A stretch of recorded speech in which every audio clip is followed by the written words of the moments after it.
Hello everyone, সবাই স্বাগত জানাচ্ছি আজকে আমাদের chemistry second paper basic advance কোর্সের পরিমাণগত রসায়নের লেকচার 1-এর পার্ট 2-তে। সরি ভাই, যেটা হয়েছিল পার্ট 1-এ আমার বাসায় আসলে একটা গেস্ট আসছিল, সো এই গেস্টের জন্য আসলে আমার লেকচারটা এখানে থামাইতেছিল। কেমন? আচ্ছা, তাহলে আমরা চলো যেখান থেকে আমরা শেষ করছিলাম সেখান থেকে আমরা আলোচনা করা শুরু করি। আমরা লাস্ট ক্লাসে মানে আমাদের ফার্স্ট পার্টে আমরা কিন্তু ওই যে এনটিপি এটা দিয়ে আলোচনা করতেছিলাম, মানে এটা পুরোপুরি আলোচনা করতে পারিনি। এনটিপির পূর্ণরূপ হচ্ছে তোমার normal temperature, normal temperature pressure. তাহলে এনটিপির পূর্ণরূপ কি? Normal temperature pressure. এখন তুমি যদি গুগল ঘাটো দেখবা এনটিপির মধ্যে টেম্পারেচার উল্লেখ করা আছে তোমার কাছে এখানে 293 কেলভিন, তার মানে হচ্ছে 20 ডিগ্রি সেন্টিগ্রেড। আর প্রেশার উল্লেখ করা আছে আমার কাছে এখানে 1 অ্যাটমসফিয়ার। ঠিক আছে, বাট আমাদের বইতে যখন কেমিস্ট্রিতে ম্যাথ করা হয়েছে তো ম্যাথের সময় উল্লেখ করা হয়েছে টেম্পারেচার হচ্ছে যে তোমার হচ্ছে 273 কেলভিন, আর প্রেশার হচ্ছে তোমার কাছে 1 অ্যাটমসফিয়ার। অর্থাৎ আমাদের বইগুলোতে এনটিপি আর এসটিপিকে একই ধরা হয়েছে। তাহলে আমরা যখন ম্যাথ করবো তখন আমরা মানে অ্যাকচুয়ালি এনটিপির তথ্য হচ্ছে কি, টেম্পারেচার হচ্ছে 293 কেলভিন আর প্রেশার হচ্ছে 1 অ্যাটমসফিয়ার। বাট আমাদের বইতে যখন আমাদের করা হয়েছে ম্যাথ করার সময় এনটিপি থাকলেও 273 কেলভিন আর 1 অ্যাটমসফিয়ার ধরা হয়েছে। তাহলে যখন আমরা ম্যাথ করবো তখন আমরা এনটিপি আর এসটিপি সেম ধরে বিবেচনা করে ম্যাথ করবো। কেমন? তাহলে এখানে আমি তোমাকে নোট লিখে দিতে পারি এখানে। তাহলে আমাদের নোটটা কী হবে এখানে দেখো, তাহলে নোটটা হবে সেটা হবে আমাদের ম্যাথ করার সময় এনটিপি এবং এসটিপিকে একই বিবেচনা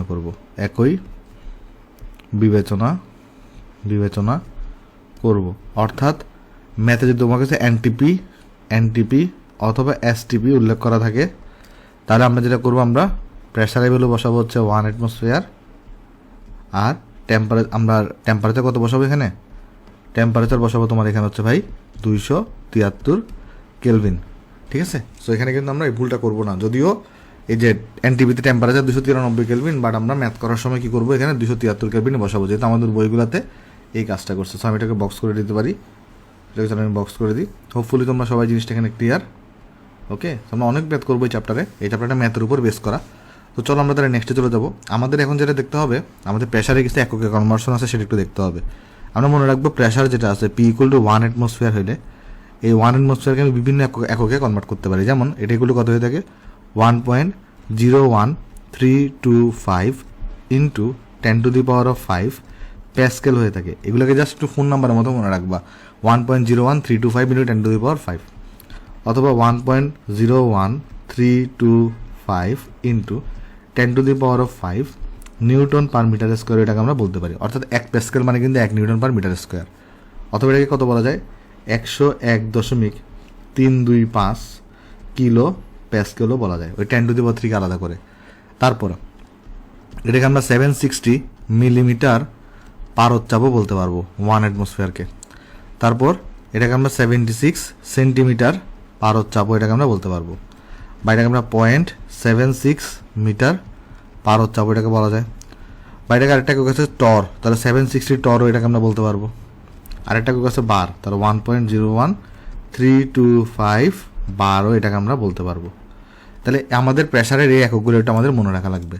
আর ভলিউম থেকে আমাদের কোন একক মনে রাখা লাগবে, ভলিউম = হয়ে থাকে 1 লিটার, আর 1 লিটার মানে হচ্ছে 1 ডেসিমিটার কিউব। এই জিনিসটা আমাদের মনে রাখা লাগবে। আরেকটা জিনিস আমরা মনে রাখবো 1 ml = তোমার 1 সিসি বা 1 সেন্টিমিটার কিউব। ঠিক আছে, = 10⁻³ লিটার। ঠিক আছে, বা 10⁻³ ডেসিমিটার কিউব, কারণ 1 লিটার মানে 1 ডেসিমিটার কিউব। সেভাবে আমরা মনে রাখবো। কেমন?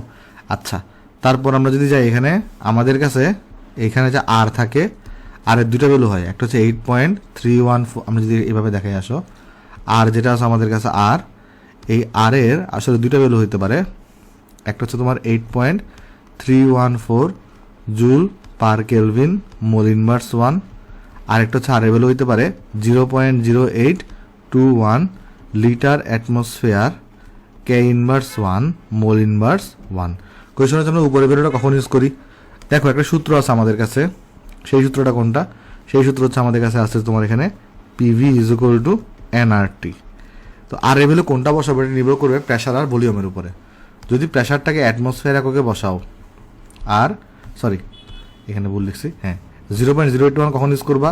প্রেশারটাকে যদি তুমি অ্যাটমসফিয়ার এককে বসাও অ্যান্ড তুমি যদি ভলিউমটাকে যদি লিটার এককে বসাও, তাহলে তুমি 0.081 ইউজ করবা। আর অন্যদিকে প্রেশারটাকে তুমি যদি নিউটন পার মিটার স্কোয়ার বা প্যাসকেলে বসাও অ্যান্ড ভলিউমটাকে তুমি যদি মিটার কিউবে বসাও, তাহলে তোমার হচ্ছে কোনটা ইউজ করবো বলো তো? 8.314। তাহলে প্রেশারের একক এটা অ্যাটমসফিয়ার হলে 0.081, নিউটন পার মিটার স্কোয়ার বা প্যাসকেল হলে 8.314। ভলিউমেরটাও তাহলে এটা খেয়াল রাখবা, কেমন? সো আশা করি সবাই জিনিসটা আমরা এখানে ভাই বুঝতে পারছি। এখন তোমাদেরকে এটা আমি ফর্মুলা লিখে দিয়েছিলাম কেন দেখো তো। আমি বলছিলাম তোমাকে এন এর একটা ফর্মুলা হচ্ছে আমাদের ভি এসটিপি, এসটিপিতে আয়তন লিটার এককে, ডিভাইডেড বাই এখানে হয়তো কত বলতো 22.4 হয়তো। কোয়েশ্চেন হচ্ছে এটা কোত্থেকে আসছে? এই যে দেখো আমরা কি জানি PV is equal to N R T. যখন তুমি এসটিপি বলবা, এসটিপি কন্ডিশন, তোমার এখানে তখন প্রেশার হয়ে যাবে 1 অ্যাটমসফিয়ার আর টেম্পারেচার হয়ে যাবে তোমার কাছে এখানে 273 কেলভিন। তাহলে এখন আমি যদি এখানে ডাটাগুলো এখানে বসাই দিই, তাহলে কি আসতেছে এখানে দেখো? প্রেশার হচ্ছে 1, ভলিউম এসটিপিতে ভলিউম, এটাকে আমরা লিটার এককে লিখবো। তাহলে এন হচ্ছে এখানে আমরা জানি না, আর হচ্ছে 0.081 বসাবো। কেন? কারণ হইতেছে তুমি হচ্ছে এখানে প্রেশারটাকে অ্যাটমসফিয়ার আর ভলিউমটাকে লিটার এককে বসাচ্ছ। আর অন্যদিকে কী করবে এখানে তুমি ইন্টু টেম্পারেচার হচ্ছে কত 273।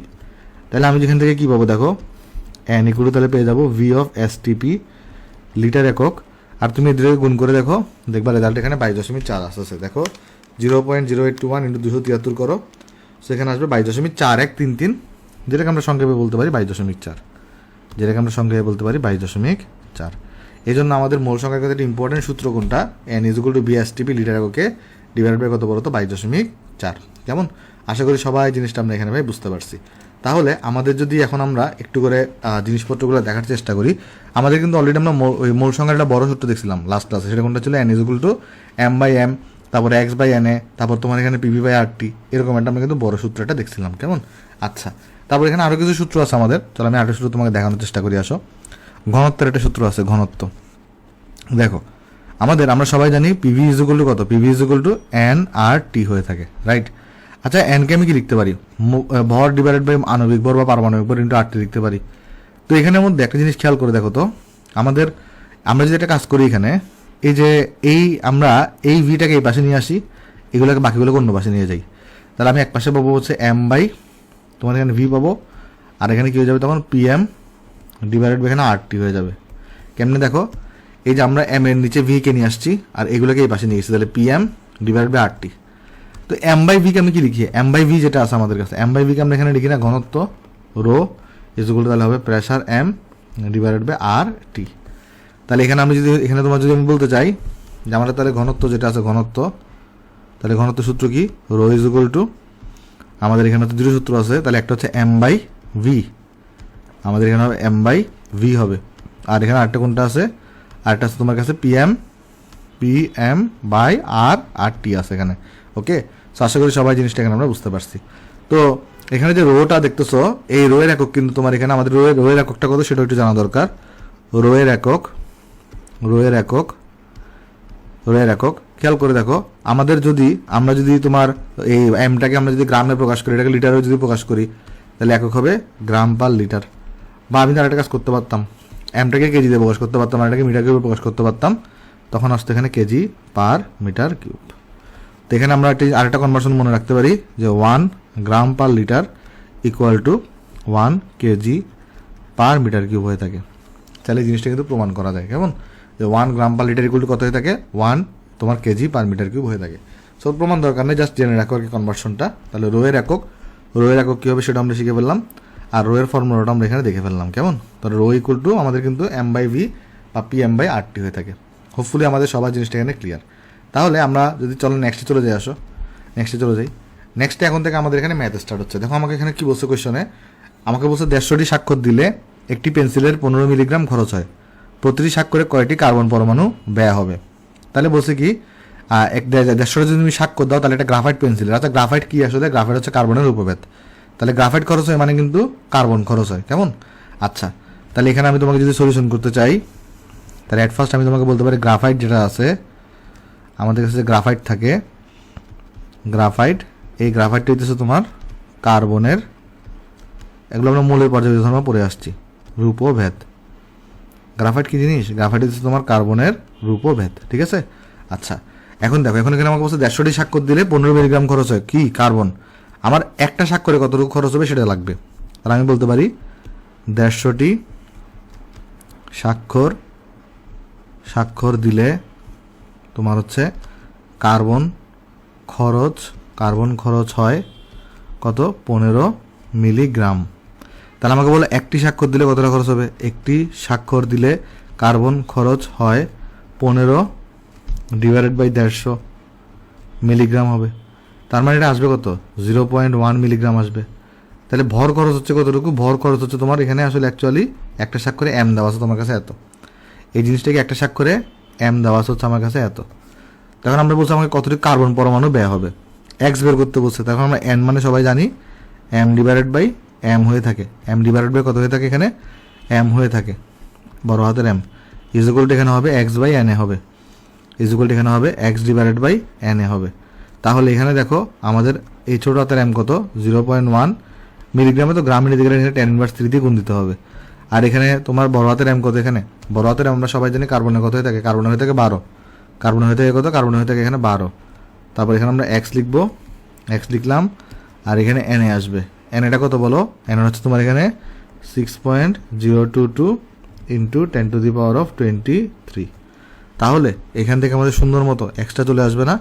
এক্স এগুলো কত আসবে বলে? এখানে আমি যদি ক্যালকুলেশন করি তাহলে আমাদের এখানে আসবে, ধরো ডাইরেক্ট ভ্যালু বসাই দিই তাহলে তো হচ্ছে, তাহলে এখানে আসবে কত? এখানে আসবে তোমার 0.1 ইন্টু 10⁻³ ডিভাইডেড বাই হচ্ছে তোমার কাছে 12 ইন্টু 6.022 10⁻23। তাহলে এটা আসছে আমার কাছে 5.01, এখানে আসছে কত আমার কাছে দেখো? 5.0183 ইন্টু 10⁻18, 10⁻ কত? 10⁻18টি। তাহলে আমার এক্সের ভ্যালু হচ্ছে এত। তাহলে আমার কাছে এখানে এক্সের ভ্যালু হচ্ছে আমার কাছে এত। কেমন? আশা করি আমরা এই জিনিসটা সবাইকে বোঝাতে পারছি। আমাদের এক্সের ভ্যালু হচ্ছে আমাদের এত, এতটি কার্বন পরমাণু ব্যয় হবে, এটা আমার কাছে এখানে আনসার। ওকে ভাই, তাহলে চলো নেক্সটে চলে যাই। নেক্সটে আমি তোমাকে বলি, আমি তোমাকে একটা রুল শিখাবো। দুই ধরনের আমরা অঙ্ক করতে পারি, আমরা অঙ্কগুলোকে দুইভাবে করতে পারি। আমাদের যে এখানে আমরা ম্যাথ শিখবো, আমাদের ম্যাথগুলোকে আমরা দুইভাবে করতে পারি বা দুই মেথডে করতে পারি। একটা হচ্ছে কঠিন মেথড বা যেটা আমরা আসলে এইচএসসিতে অ্যাপ্লাই করবো, আর একটা হচ্ছে সহজ মেথড যেটা আমরা এডমিশনে অ্যাপ্লাই করবো। কেমন? তাহলে আমরা এখানে চলে হেডলাইন দিয়ে আসো, ম্যাথ করার নিয়ম, ম্যাথ করার নিয়ম, ম্যাথ করার নিয়ম। কি নিয়ম আছে চলো আমি তোমাকে ব্যাখ্যা করি। আসো, আমরা প্রথমে মেথড 1 শিখবো যেটা এইচএসসিতে অ্যাপ্লাই করবো। মেথড 1, মেথড 1, মেথড 1কে আমরা বলে থাকি আণবিক ভর মেথড, আণবিক অথবা পারমাণবিক ভর,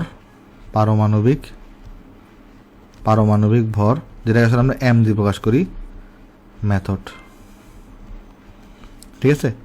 আচ্ছা, তো চলো আমরা এখানে ক্লিয়ার করার চেষ্টা করি এটা হচ্ছে এই মেথড আমরা কিভাবে করি।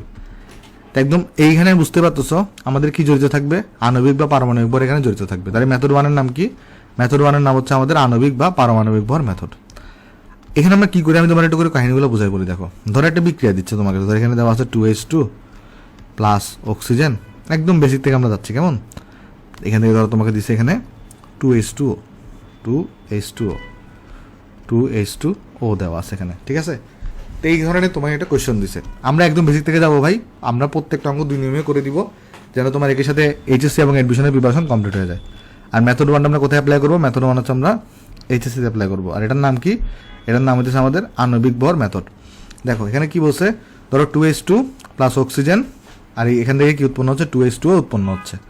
এখন ধরো তোমার কোয়েশ্চন এখানে বলছে যে তোমার কাছে যদি কি থাকে, এখানে ধরো তোমার কাছে বলছে তোমার কাছে 20 গ্রাম, কথার কথা এখানে একটা ম্যাথ দিয়ে আমি বোঝাচ্ছি, এটা ম্যাথ দিয়ে তোমাকে আমি বোঝাচ্ছি। কেমন? কথার কথা তোমাকে এখানে বলছে 20 গ্রাম অক্সিজেন হতে, 20 গ্রাম অক্সিজেন হতে কত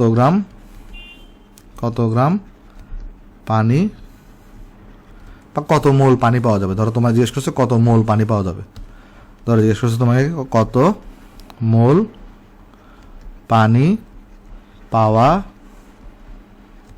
যাবে। এটা যদি বুঝো না তাহলে দেখবে এই চ্যাপ্টারে সব ম্যাথ বুঝে গেছো, বা এই ম্যাথডের কীভাবে করতে হবে সব তুমি এখানে আইডিয়া পেয়ে যাবা। আমি তোমাকে কিছু শর্টকাটে শিখিয়ে দিব। তাহলে আমরা বলতেছি কি 20 গ্রাম অক্সিজেন থেকে কত মোল পানি পাওয়া যাবে। আচ্ছা, আমরা কোন মেথডে করতেছি? আণবিক ভর বা পারমাণবিক ভর মেথডে। ওকে, তো অ্যাট ফার্স্ট এখানে দেখো তো একটা জিনিস, এটা কিন্তু এই বিক্রিয়াটা কিন্তু সমতা করা আছে। তোমার প্রথম কাজ যেটা, বিক্রিয়াকে সমতা করতে হবে। একটা বিক্রিয়াকে কী করতে হবে? সমতা করতে হবে। বিক্রিয়াটা কিন্তু সমতা করাই আছে, ঠিক আছে? আচ্ছা, তাহলে আমাদেরকে আগে প্রথমে কী করতে, যখন আমরা সলিউশন করব আমাদের যে প্রথম কাজ, আগে আমাদের স্ট্যান্ডার্ড রিয়াকশন লিখতে হবে। এটা একদম বেসিক কাজ, স্ট্যান্ডার্ড রিয়াকশন লিখতে হবে। তো স্ট্যান্ডার্ড রিয়াকশন জিনিসটা কি? স্ট্যান্ডার্ড রিয়াকশন হচ্ছে আমাদের সমতা বিধানের পর যে বিক্রিয়া পাওয়া যায় তাকে স্ট্যান্ডার্ড রিয়াকশন বলে। তাহলে এটা কিন্তু অলরেডি সমতা করাই আছে, তাহলে এটা একটা স্ট্যান্ডার্ড রিয়াকশন। তাহলে 2H2 প্লাস অক্সিজেন, অথবা ধরো আমি তোমাকে এভাবে দেখে আসো। অ্যাট ফার্স্ট ধরো আমাকে এখানে কোয়েশ্চনে এরকম দেওয়া, মানে ধরো তোমাকে H2 আর O2 এরকম দেওয়া আছে, ঠিক আছে? এই বিক্রিয়া থেকে তোমাকে বলছে কি, দেখো তোমাকে একটা এরকম H2 প্লাস O2, H2 এখানে সমতা করা নাই, জাস্ট সিম্পল জিজ্ঞেস করা হয়েছে 20 গ্রাম অক্সিজেন হতে কত মোল পানি পাওয়া যাবে। তোমার এর আগে প্রথম কাজটা কি হবে? আগে স্ট্যান্ডার্ড রিয়াকশনটাকে লিখতে হবে, অর্থাৎ সমতা করতে হবে। স্ট্যান্ডার্ড রিয়াকশন জিনিসটা কি? স্ট্যান্ডার্ড রিয়াকশন জিনিসটা হচ্ছে সমতা বিধানের পর যে বিক্রিয়া পাওয়া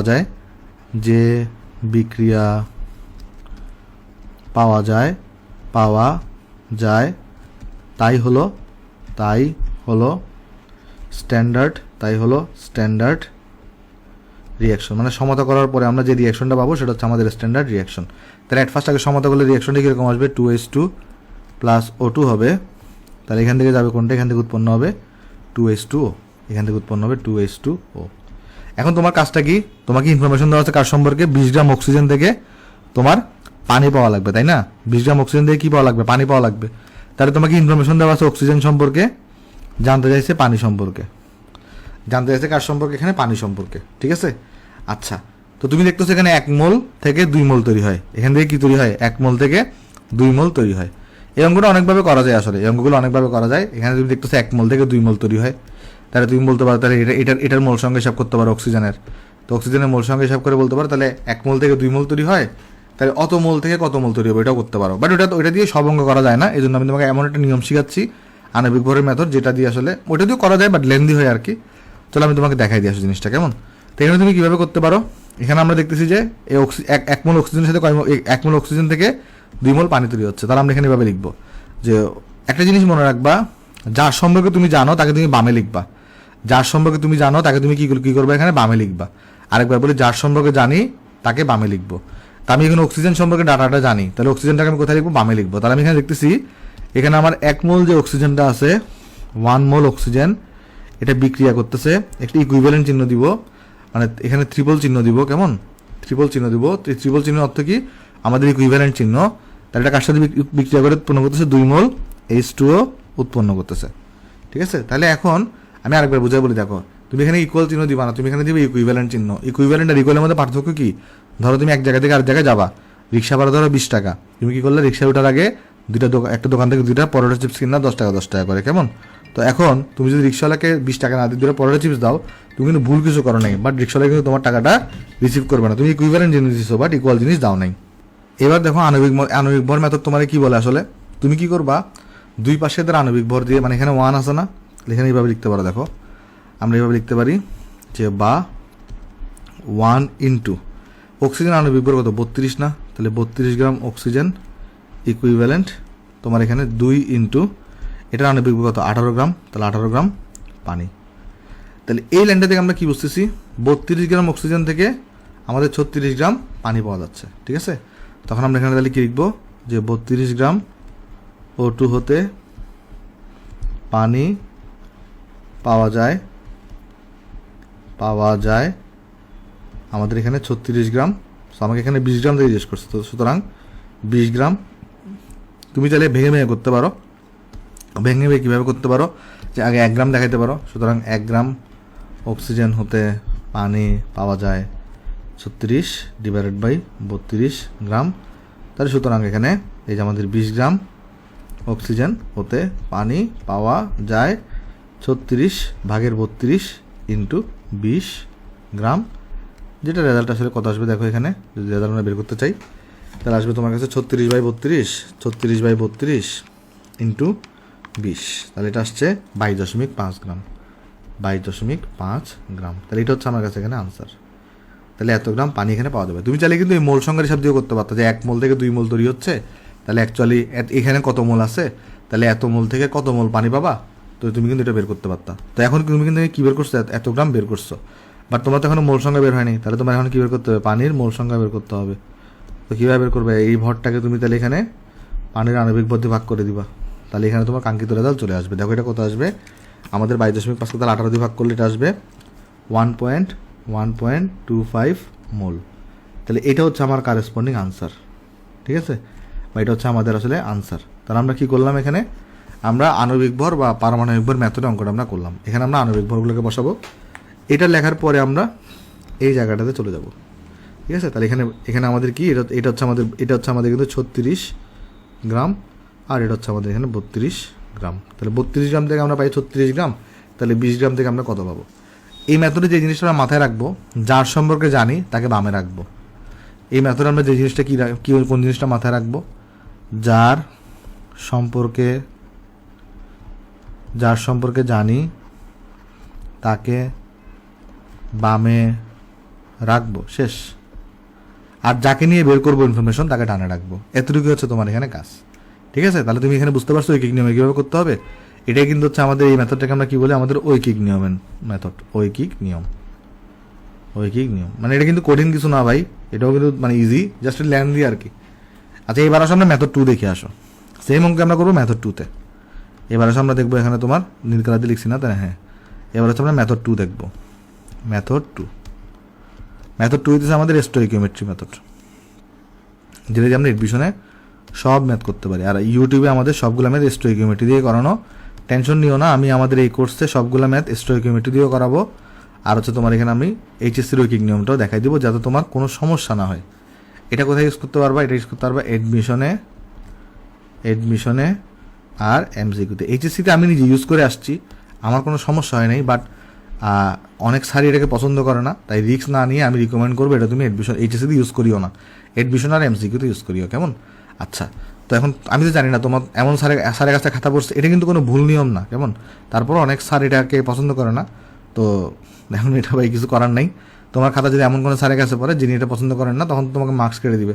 তুমি তোমার রিস্কটা নিবা কেন, এইচএসসিতে এই রিস্কটা নিও না, কারণ এইচএসসিতে কিন্তু মার্কসটা অনেক গুরুত্বপূর্ণ হয়ে দাঁড়ায়। তাহলে এই অঙ্কটা আগের মতোই অঙ্ক, তো আমি তাহলে কপি পেস্ট করে আসো। কপি করলাম। আচ্ছা, কপি পেস্ট করার আগে স্টোইকিওমেট্রির রুলটা তোমার শিখাইতে হবে। স্টোইকিওমেট্রির রুল তোমার কি বলে, যে ধরো তুমি একটা স্ট্যান্ডার্ড রিয়াকশন লিখছো, স্টোইকিওমেট্রির রুল তোমার কি বলে সেটাকে দেখাই। ধরো তুমি একটা স্ট্যান্ডার্ড রিয়াকশন লিখছো, রিয়াকশন, তো সেই রিয়াকশনটা কীরকম, ধরো যাক এখানে তুমি দিছো যে এ হচ্ছে এটা বিক্রিয়ক, যার মোল সংখ্যা এ বিক্রিয়া করতেছে, বি হচ্ছে বিক্রিয়ক, স্ট্যান্ডার্ড বিক্রিয়ার মোল সংখ্যা হচ্ছে বি। তারপর এখান থেকে তোমার তৈরি হচ্ছে সি, একটা তোমার এখানে হচ্ছে যে সি হচ্ছে একটা উৎপাদক যার মোল সংখ্যা সি, আর ডি হচ্ছে একটা উৎপাদক যার মোল সংখ্যা হচ্ছে তোমার উৎপাদক যার মোল সংখ্যা হচ্ছে ডি। এটা কিন্তু স্ট্যান্ডার্ড রিয়াকশন, মানে সমতা করার পর এই বিক্রিয়াটা তুমি পাইছো। এখন স্টোইকিওমেট্রির রুল তোমার কি বলে দেখো, স্টোইকিওমেট্রির রুল তোমার কি বলে, স্টোইকিওমেট্রির রুল তোমাকে বলে তুমি যদি এখানে কি করো, তুমি যদি এখানে এন অফ এ নাও, অর্থাৎ এর মূল সংখ্যাকে নাও, যেটা তোমার প্রশ্ন দেওয়া থাকবে, ডিভাইডেড বাই তুমি যদি স্ট্যান্ডার্ড বিক্রিয়ার মূল সংখ্যা দিয়ে ভাগ করো, এটা ইকুয়াল টু কত হবে জানো, এটা ইকুয়াল টু হবে তোমার এখানে N of B divided by তোমার এখানে হবে এই যে ছোটো হাতের বি, ইকুয়াল টু এটা হবে তোমার কাছে এখানে N of C divided by ছোটো হাতের সি, ইকুয়াল টু হবে N of D divided by ছোটো হাতের ডি, ডিভাইডেড বাই ছোটো হাতের এখানে ডি হবে এখানে, ঠিক আছে। তাহলে এখানে কী সে এন অফ এ, তুমি যদি এর মূল সংখ্যাকে নাও ডিভাইডেড বাই এটার স্ট্যান্ডার্ড বিক্রিয়ার মূল সংখ্যা দিয়ে ভাগ করবা, এখানে বি এর মূল সংখ্যা নাও ডিভাইডেড বাই স্ট্যান্ডার্ড বিক্রিয়ার মূল সংখ্যা দিয়ে ভাগ করবা, তাহলে এটা ইকুয়াল টু হবে সি এর মূল সংখ্যা নাও ডিভাইড বাই স্ট্যান্ডার্ড বিক্রিয়ার মূল সংখ্যা দিয়ে ভাগ করবা, ডি এর মূল সংখ্যা নাও ডিভাইড বাই ডি স্ট্যান্ডার্ড বিক্রিয়ার মূল সংখ্যা দিয়ে ভাগ করবা। এখানে আমাদের এ বি সি ডি এরা হচ্ছে স্ট্যান্ডার্ড রিয়াকশনের মূল সংখ্যা, আর N A N B N C N ডিগুলো হচ্ছে যে প্রশ্নে প্রদত্ত মূল সংখ্যা। তাহলে অ্যাট ফার্স্ট আমি এখানে লিখে দিই, এখানে এ কমা B comma c comma D এরা হইতেছে আমাদের স্ট্যান্ডার্ড রিয়াকশনের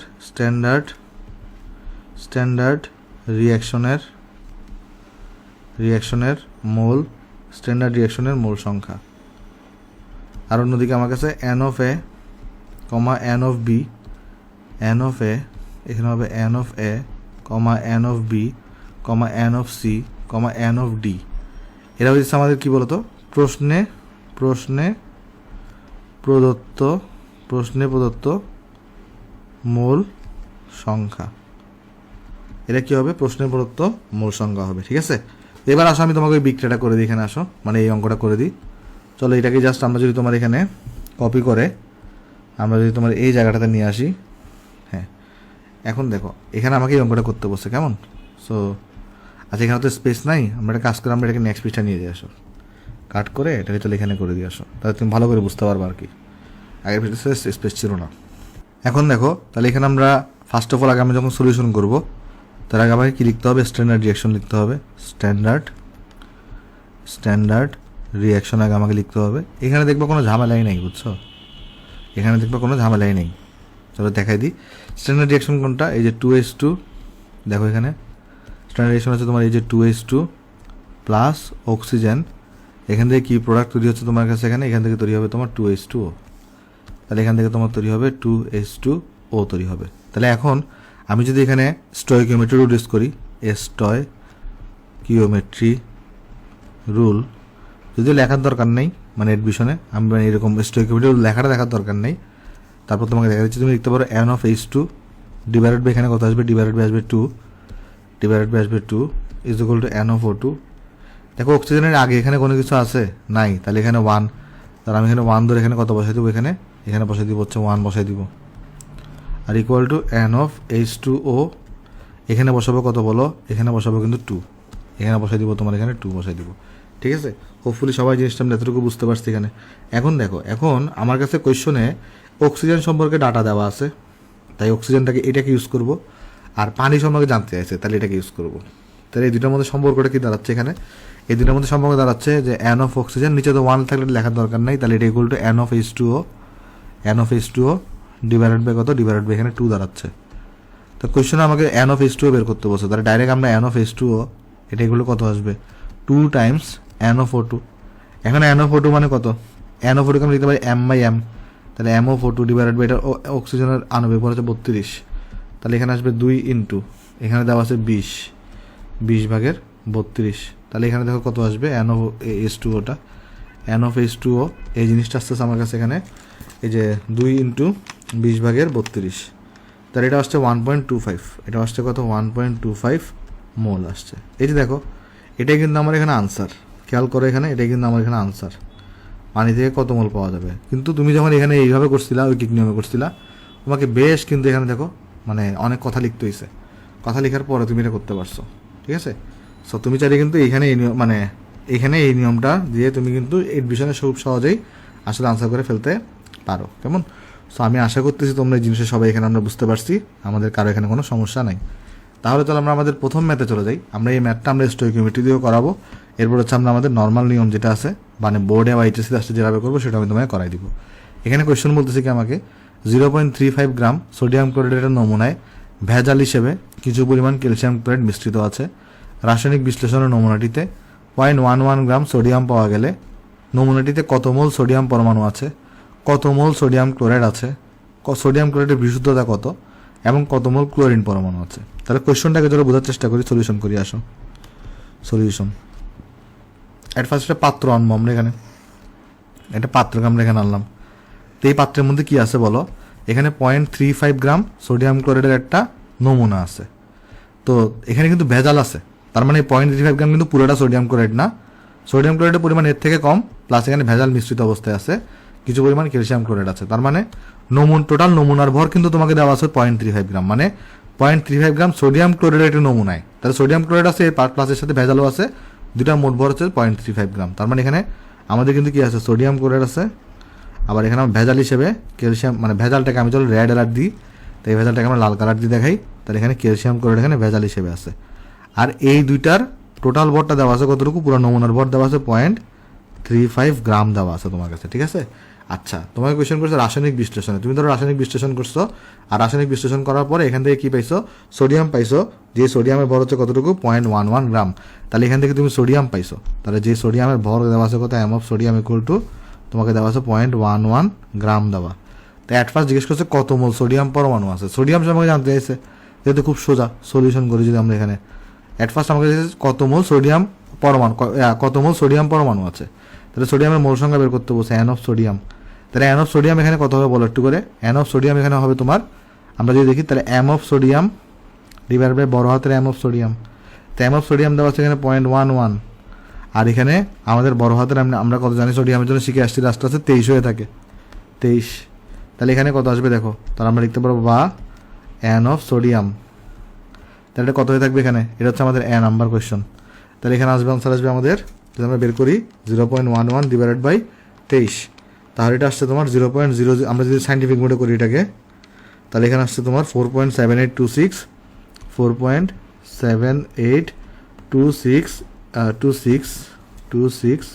7826 ইন্টু 10⁻³ ইন্টু 10⁻³ মোল আসছে সোডিয়ামের আমার এখানে মোল সংখ্যা। ঠিক আছে? আচ্ছা, তাহলে এবার তাহলে আমাদের 1 নাম্বার আনসার কিন্তু এখানে শেষ। এত মোল হচ্ছে আমার কাছে এখানে আসছে। ওকে, এবার দেখো আমাকে কোয়েশ্চেন করছে কি, যদি আমি এটাকে আনসার লিখে দিতে পারো, দেখো আনসার লিখে দিলাম। এবার আমাকে কোয়েশ্চেন করছে এখানে যে কত মোল সোডিয়াম ক্লোরাইড আছে। সোডিয়াম যদি এত মোল থাকে তাহলে সোডিয়াম ক্লোরাইডের মোল সংখ্যাটা কত? আচ্ছা, সোডিয়াম আমরা পাইছি থেকে? এখানে কোথাও সোডিয়াম আছে না, সোডিয়ামটা পাইছি আমরা এখান থেকে। মানে অ্যাকচুয়ালি আমরা যখন একটা বিক্রিয়া দেখি, আমাদের রাসায়নিক বিশ্লেষণ ঘটে, রাসায়নিক বিশ্লেষণ হওয়ার সময় কী হয় দেখি আসো। রাসায়নিক যখন বিশ্লেষণ ঘটে মানে এটা তখন আয়নে বিভক্ত হয়ে যায় সোডিয়াম ক্লোরাইডটা। আমরা তো সোডিয়াম শুধুমাত্র সোডিয়াম ক্লোরাইড থেকে পাবো, ক্যালসিয়াম ক্লোরাইড থেকে আমরা সোডিয়াম পাবো না। তাহলে আমাদের কাছে এই সোডিয়াম ক্লোরাইড যখন আমরা নিই, এটাকে যখন আমরা রাসায়নিক বিশ্লেষণ করি মানে আয়নে বিশ্লেষণ করি, তখন এখানে সোডিয়াম প্লাস আর এখানে হচ্ছে আমরা ক্লোরিন মাইনাস পাই। তো এই সোডিয়াম দেখো একটা জিনিস, এখানে 1 মোল থেকে 1 মোল পাওয়া যাচ্ছে। তাহলে আমরা 1 মোল সোডিয়াম থেকে 1 মোল সোডিয়াম ক্লোরাইড, মানে 1 মোল সোডিয়াম পাই 1 মোল সোডিয়াম ক্লোরাইড থেকে। তাহলে এত মোল সোডিয়াম পাবো এত মোল সোডিয়াম ক্লোরাইড থেকে, মানে এত মোল। তাহলে এখানে কিন্তু আমাদের দেখতেই পাচ্ছি 1 মোল থেকে 1 মোল পাওয়া যাচ্ছে, তার মানে এটার যে মোল সংখ্যা এটার মোল সংখ্যা সমান। তাহলে আমরা এখান থেকে লিখতে পারি যে আমার কাছে এন অফ সোডিয়াম ক্লোরাইড এটা ইকুয়াল টু হবে এন অফ সোডিয়াম আয়নের মোল সংখ্যা, এম অফ সোডিয়াম আয়নের মোল সংখ্যা। সোডিয়াম আয়নের মোল সংখ্যা মানে কিন্তু সোডিয়ামের মোল সংখ্যা, সেটা কত আসবে এখানে 4.7826 ইন্টু 10⁻³ মোল। যদি এখানে ওই যে 2 থাকতো তখন আমরা ঐকিক নিয়মে করতাম, আর এখানে তো ঐকিক নিয়মে করার দরকার নেই, কারণ 1 থেকে 1 পাওয়া যাচ্ছে। তাহলে বোঝা যাচ্ছে দোনোটা এখানে ইকুয়াল হবে। তাই দোনোটা ইকুয়াল হলে আমরা এখানে বলতে পারি তাহলে সোডিয়াম ক্লোরাইডের যে মোল সংখ্যা এটা হবে সোডিয়াম আয়নের মোল সংখ্যা, কারণ 1 মোল 1 মোল সম্পর্ক। তাহলে এটা ইকুয়াল হবে সোডিয়ামের মোল সংখ্যা, সোডিয়ামের মোল সংখ্যা ছিল এত। তাহলে আমাদের কিন্তু দ্বিতীয়টার আনসার এখানে শেষ। কেমন? সো হোপফুলি সবাই জিনিসটা আমরা এখানে বুঝতে পারছি। এবার আমাকে বলতেছে সোডিয়াম ক্লোরাইডের বিশুদ্ধতা কত সেটা বের করো। তাহলে বিশুদ্ধতা বের করার জন্য অ্যাকচুয়ালি সোডিয়াম ক্লোরাইড কতটুকু ভর ছিল সেটা তোমাকে বের করতে হবে। এখন সোডিয়াম ক্লোরাইডের তুমি এখানে মোল সংখ্যা পেয়ে গেছো, তাহলে সোডিয়াম ক্লোরাইডের ভর বের করা তোমার জন্য কোনো ব্যাপার না। তাহলে আমরা যদি এখানে লিখতে পারি না যে N of sodium chloride equal to হবে M of sodium chloride divided by কত হবে এখানে বড় হাতের এম অফ সোডিয়াম ক্লোরাইড, এখানে হবে তাহলে বড় হাতের এম অফ সোডিয়াম ক্লোরাইড। তাহলে এখান থেকে আমরা লিখতে পারি যে আমাদের ছোট হাতের এম অফ সোডিয়াম ক্লোরাইড দরকার, তাহলে এটা ইকুয়াল টু হবে N of sodium chloride into বড় হাতের এম অফ সোডিয়াম ক্লোরাইড। চলো আমরা নেক্সট পৃষ্ঠা ভ্যালুটা বের করি, আসো নেক্সট পৃষ্ঠা ভ্যালু বের করি।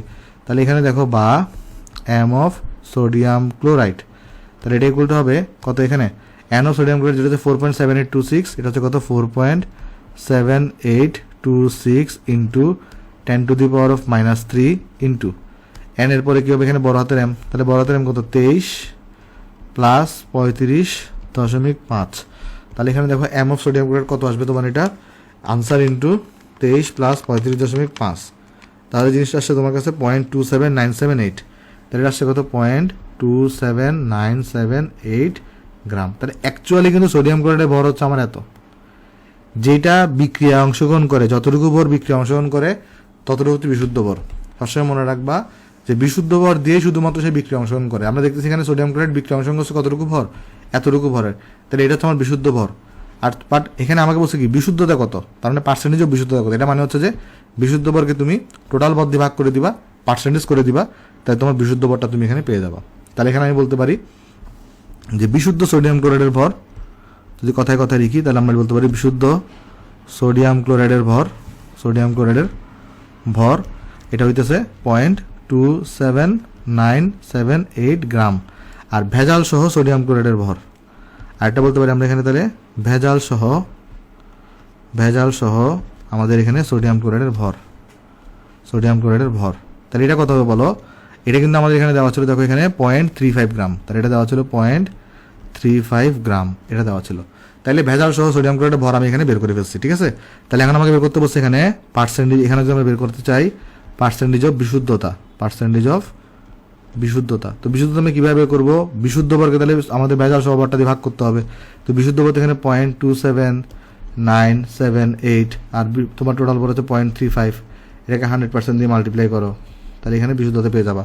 তাহলে দেখো এটা কত আসছে আমাদের 0.27978 ডিভাইডেড বাই 0.35 ইন্টু 100%, তাহলে এই জিনিসটা আসছে এখানে 79.937%।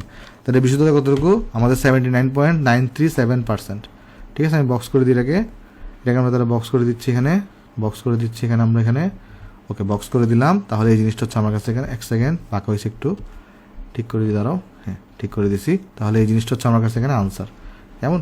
সো হোপফুলি তোমরা এই জিনিসটা এখানে বুঝতে পারছো। তাহলে আমাদের এখানে কিন্তু A শেষ, B শেষ, C শেষ, বলছে কত মোল সোডিয়াম ক্লোরিন পরমাণু আছে। খেয়াল করো ক্লোরিন এখানে দুই জায়গায় আছে, একটা হচ্ছে যে ভাই সোডিয়াম থেকেও ক্লোরিন আসবে, ক্যালসিয়াম থেকেও ক্লোরিন আসবে। খেয়াল করো এখানে কিন্তু 1 মোল থেকে এখানে কিন্তু 1 মোল তৈরি হচ্ছে। তাহলে আমি বলতে পারি যে যতটুকু আমার সোডিয়াম আয়ন ছিল, মানে আমার এখানে এটা এভাবে বলতে পারি না যে 1 মোল সোডিয়াম ক্লোরাইড থেকে আমাদের 1 মোল ক্লোরিন তৈরি হচ্ছে, তার মানে সমান সমান জিনিস তৈরি হচ্ছে। তাহলে সোডিয়াম ক্লোরাইডের মোল সংখ্যা যা, ক্লোরিনের মোল সংখ্যা ঠিক তা। তাহলে এখানে আমি যদি তোমাকে বলি একটু করে দেখো, এখানে আমরা যদি যাই, আমাদের এখানে দুই জায়গা থেকে ক্লোরিন আসতেছে। আমাদের এখানে সোডিয়াম ক্লোরাইড, এখান থেকে হচ্ছে আমরা দেখছি যে আমাদের কাছে কি আসতেছে সোডিয়াম প্লাস আর ক্লোরিন মাইনাস আসতেছে। অন্যদিকে ক্যালসিয়াম ক্লোরাইড ছিল, এখান থেকেও কিন্তু আমাদের ক্যালসিয়াম 2+ আর হচ্ছে যে 2 মোল আমাদের এখানে ক্লোরিন আসবে, ঠিক আছে? 2Cl- আসবে, ওকে? তাহলে এখান থেকে আমার ক্লোরিন আসতেছে। এখন আমি এখানে কিন্তু অলরেডি পেয়ে গেছি যে সোডিয়াম ক্লোরাইড থেকে প্রাপ্ত আমাদের এম অফ ক্লোরিন। কেন? কারণ এটা কিন্তু সমান, এটার ভ্যালু যা, এটার ভ্যালু তা, এটার ভ্যালু তা।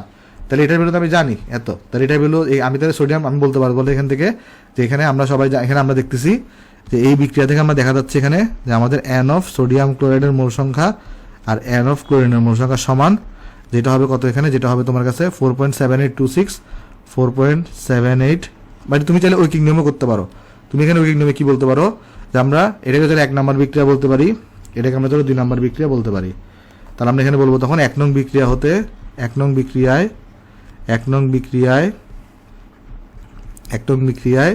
আমরা এখানে দেখতেছি যদি আমি ভালো করে এখানে দেখাই, এখানে যদি আমি 1 মোলকে নিই, আমি যদি এখানে কত মোল নিই, আমি যদি এখানে 1 মোল নিই, তাহলে এখানে কিন্তু 1 মোলই পাচ্ছি। তখন আমি বলতে পারি তাহলে এখানে যে 1 নং বিক্রিয়ায় 1 মোল সোডিয়াম ক্লোরাইড হতে, তুমি কিন্তু এডমিশন এটা করার দরকার নেই, এডমিশন ডাইরেক্ট স্টোইকিওমেট্রি করে দিবা, লিখবা যে এন অফ এটা ইকুয়াল টু এন অফ এটা। তাহলে 1 মোল সোডিয়াম ক্লোরাইড হতে Cl-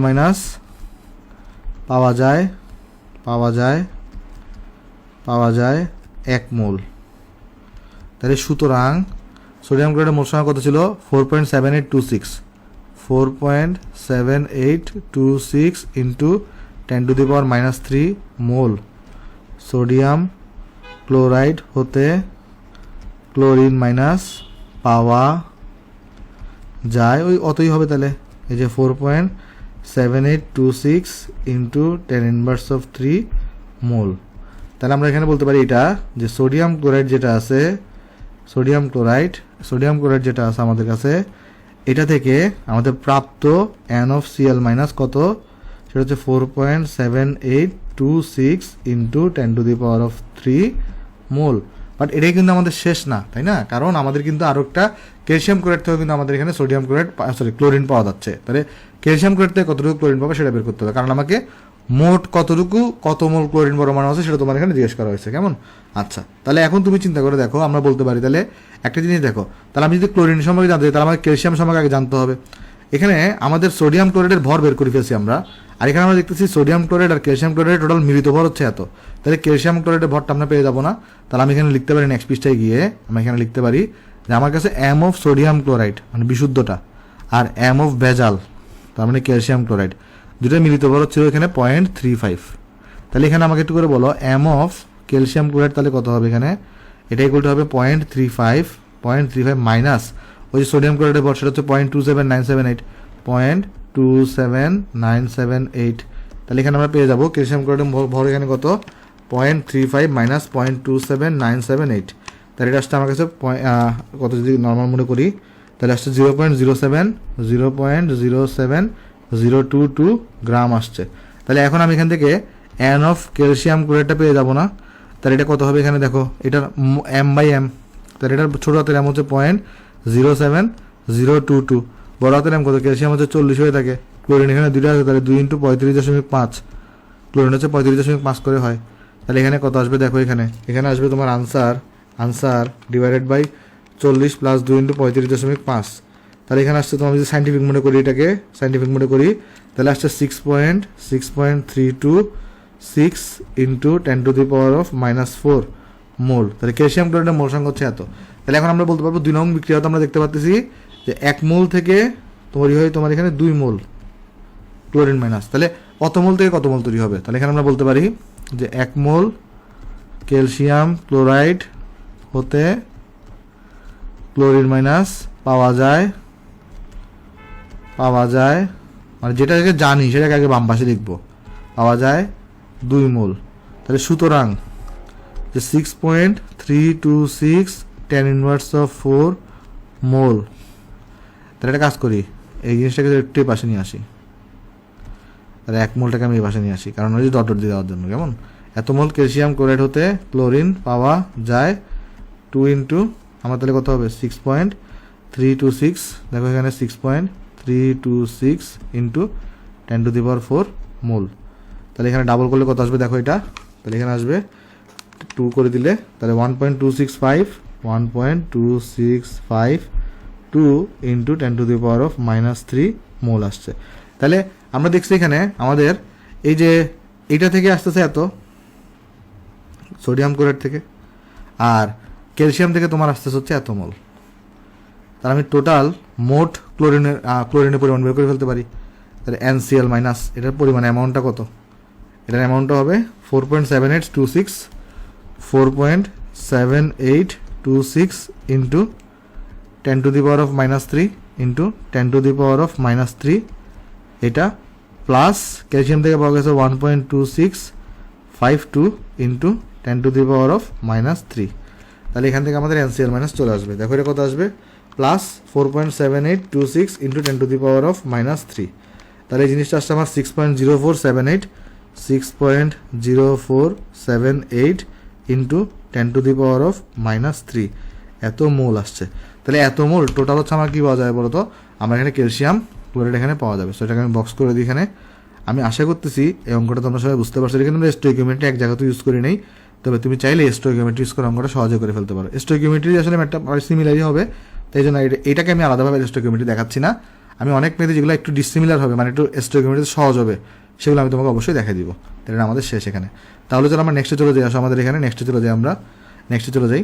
নেক্সট আমাকে বলছে এসটিপিতে অক্সিজেন গ্যাসের ঘনত্ব কত, তো চলো আমরা দেখার চেষ্টা করি সলিউশন করি। আসো এখানে আমরা অ্যাট ফার্স্ট আমাকে কোয়েশনে এসটিপি বলে দিছে, তো এসটিপি বলা মানে কি, এসটিপি বলা মানে হচ্ছে আমাকে বলে দিছে এখানে প্রেশার হবে তোমার 1 atm, প্রেশার হবে কতটুকু, প্রেশার হবে 1 atmosphere, আর এখানে তোমার কাছে টেম্পারেচার হবে কত 273 কেলভিন।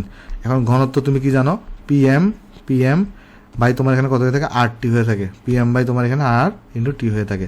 তাহলে তুমি যদি ভ্যালু বসাই দাও, এখন তুমি যদি এখানে ভ্যালু বসাই দাও, প্রেশার তোমার এখানে 1, প্রেশার তোমার এখানে 1, এম তোমার এখানে 32 কারণ অক্সিজেন মানে O2, আর হচ্ছে 0.0821 বসাবা কারণ তুমি এখানে অ্যাটমসফিয়ার বসাইছো, টেম্পারেচার তুমি এখানে 273 বসাবা, তাহলে এখান থেকে তুমি রো পেয়ে যাবা। দেখো এটা কত আসবে 32 ডিভাইডেড বাই 0.0821 ইন্টু 273, তাহলে এটা আসছে তোমার 1.4277, এটা আসছে কত 1.4277 এবং একক হবে গ্রাম পার লিটার একক হবে, ঠিক আছে। একক কত হবে এখানে 1.4277 গ্রাম পার লিটার, বক্স করে দিচ্ছে এর আগে, তাহলে এটা হচ্ছে আমার ঘনত্বের আনসার। কেমন, সো হোপফুলি অঙ্কটা আমরা সবাই এখানে বুঝতে পারছি। আমি চলে এটা বক্স করে দিলাম, তাহলে এই জিনিসটা হচ্ছে আমার কাছে এখানে আনসার।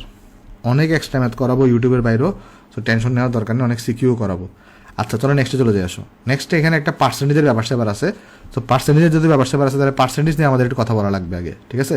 তো চলো আমি 3টা পার্সেন্টেজ তোমাকে শিখাবো, একটা হচ্ছে কীরকম আমি তোমাকে বলি, একটা আমরা শিখাবো 10%, W/V সোডিয়াম ক্লোরাইড বলতে আমরা কি বুঝি, চলো এটা আগে দেখবো আমরা। ঠিক আছে, 3টা পার্সেন্টেজ আমরা জানার চেষ্টা করব। ওকে, তারপর আরেকটা ধরা যাক 10%, আমাকে ধরো বলে দিচ্ছে V/V সোডিয়াম ক্লোরাইড বলতে কি বুঝি এটাও বুঝাবো।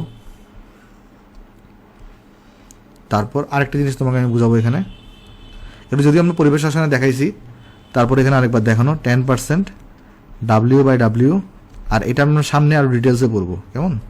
সোডিয়াম ক্লোরাইড বলতে কি বুঝি সেটা আমি তোমাকে বুঝাই দিব। তাহলে 3টা পার্সেন্টেজ সম্পর্কে আমরা পরিচিত হচ্ছি, একটা হচ্ছে কি W/V, একটা হচ্ছে V/V, একটা হচ্ছে কত এখানে W/W। এখানে আমরা যে জিনিসটা মনে রাখবো সেটা হচ্ছে W দিয়ে কিন্তু আসলে ভর বোঝাচ্ছে, আর V দিয়ে তোমার এখানে আয়তন বোঝাচ্ছে। তাহলে আমরা যদি একটু আগের বিষয়টা করে লিখি, এখানে অ্যাকচুয়ালি W দিয়ে তোমার কি বোঝায়, ভর বোঝায়, আর আমাদের যে V সেটা দিয়ে আসলে আয়তন বোঝায়। আমরা এখানে আমাদের এই ভরের এককটাকে আমরা গ্রামে রাখি, আর আয়তনের এককটাকে আমরা মিলিলিটারে রাখি। ঠিক আছে, এই জিনিসটা আমরা একটু মাথায় রাখতে পারি। ঠিক আছে, তাহলে চলো আমরা এখানে দেখে আসো।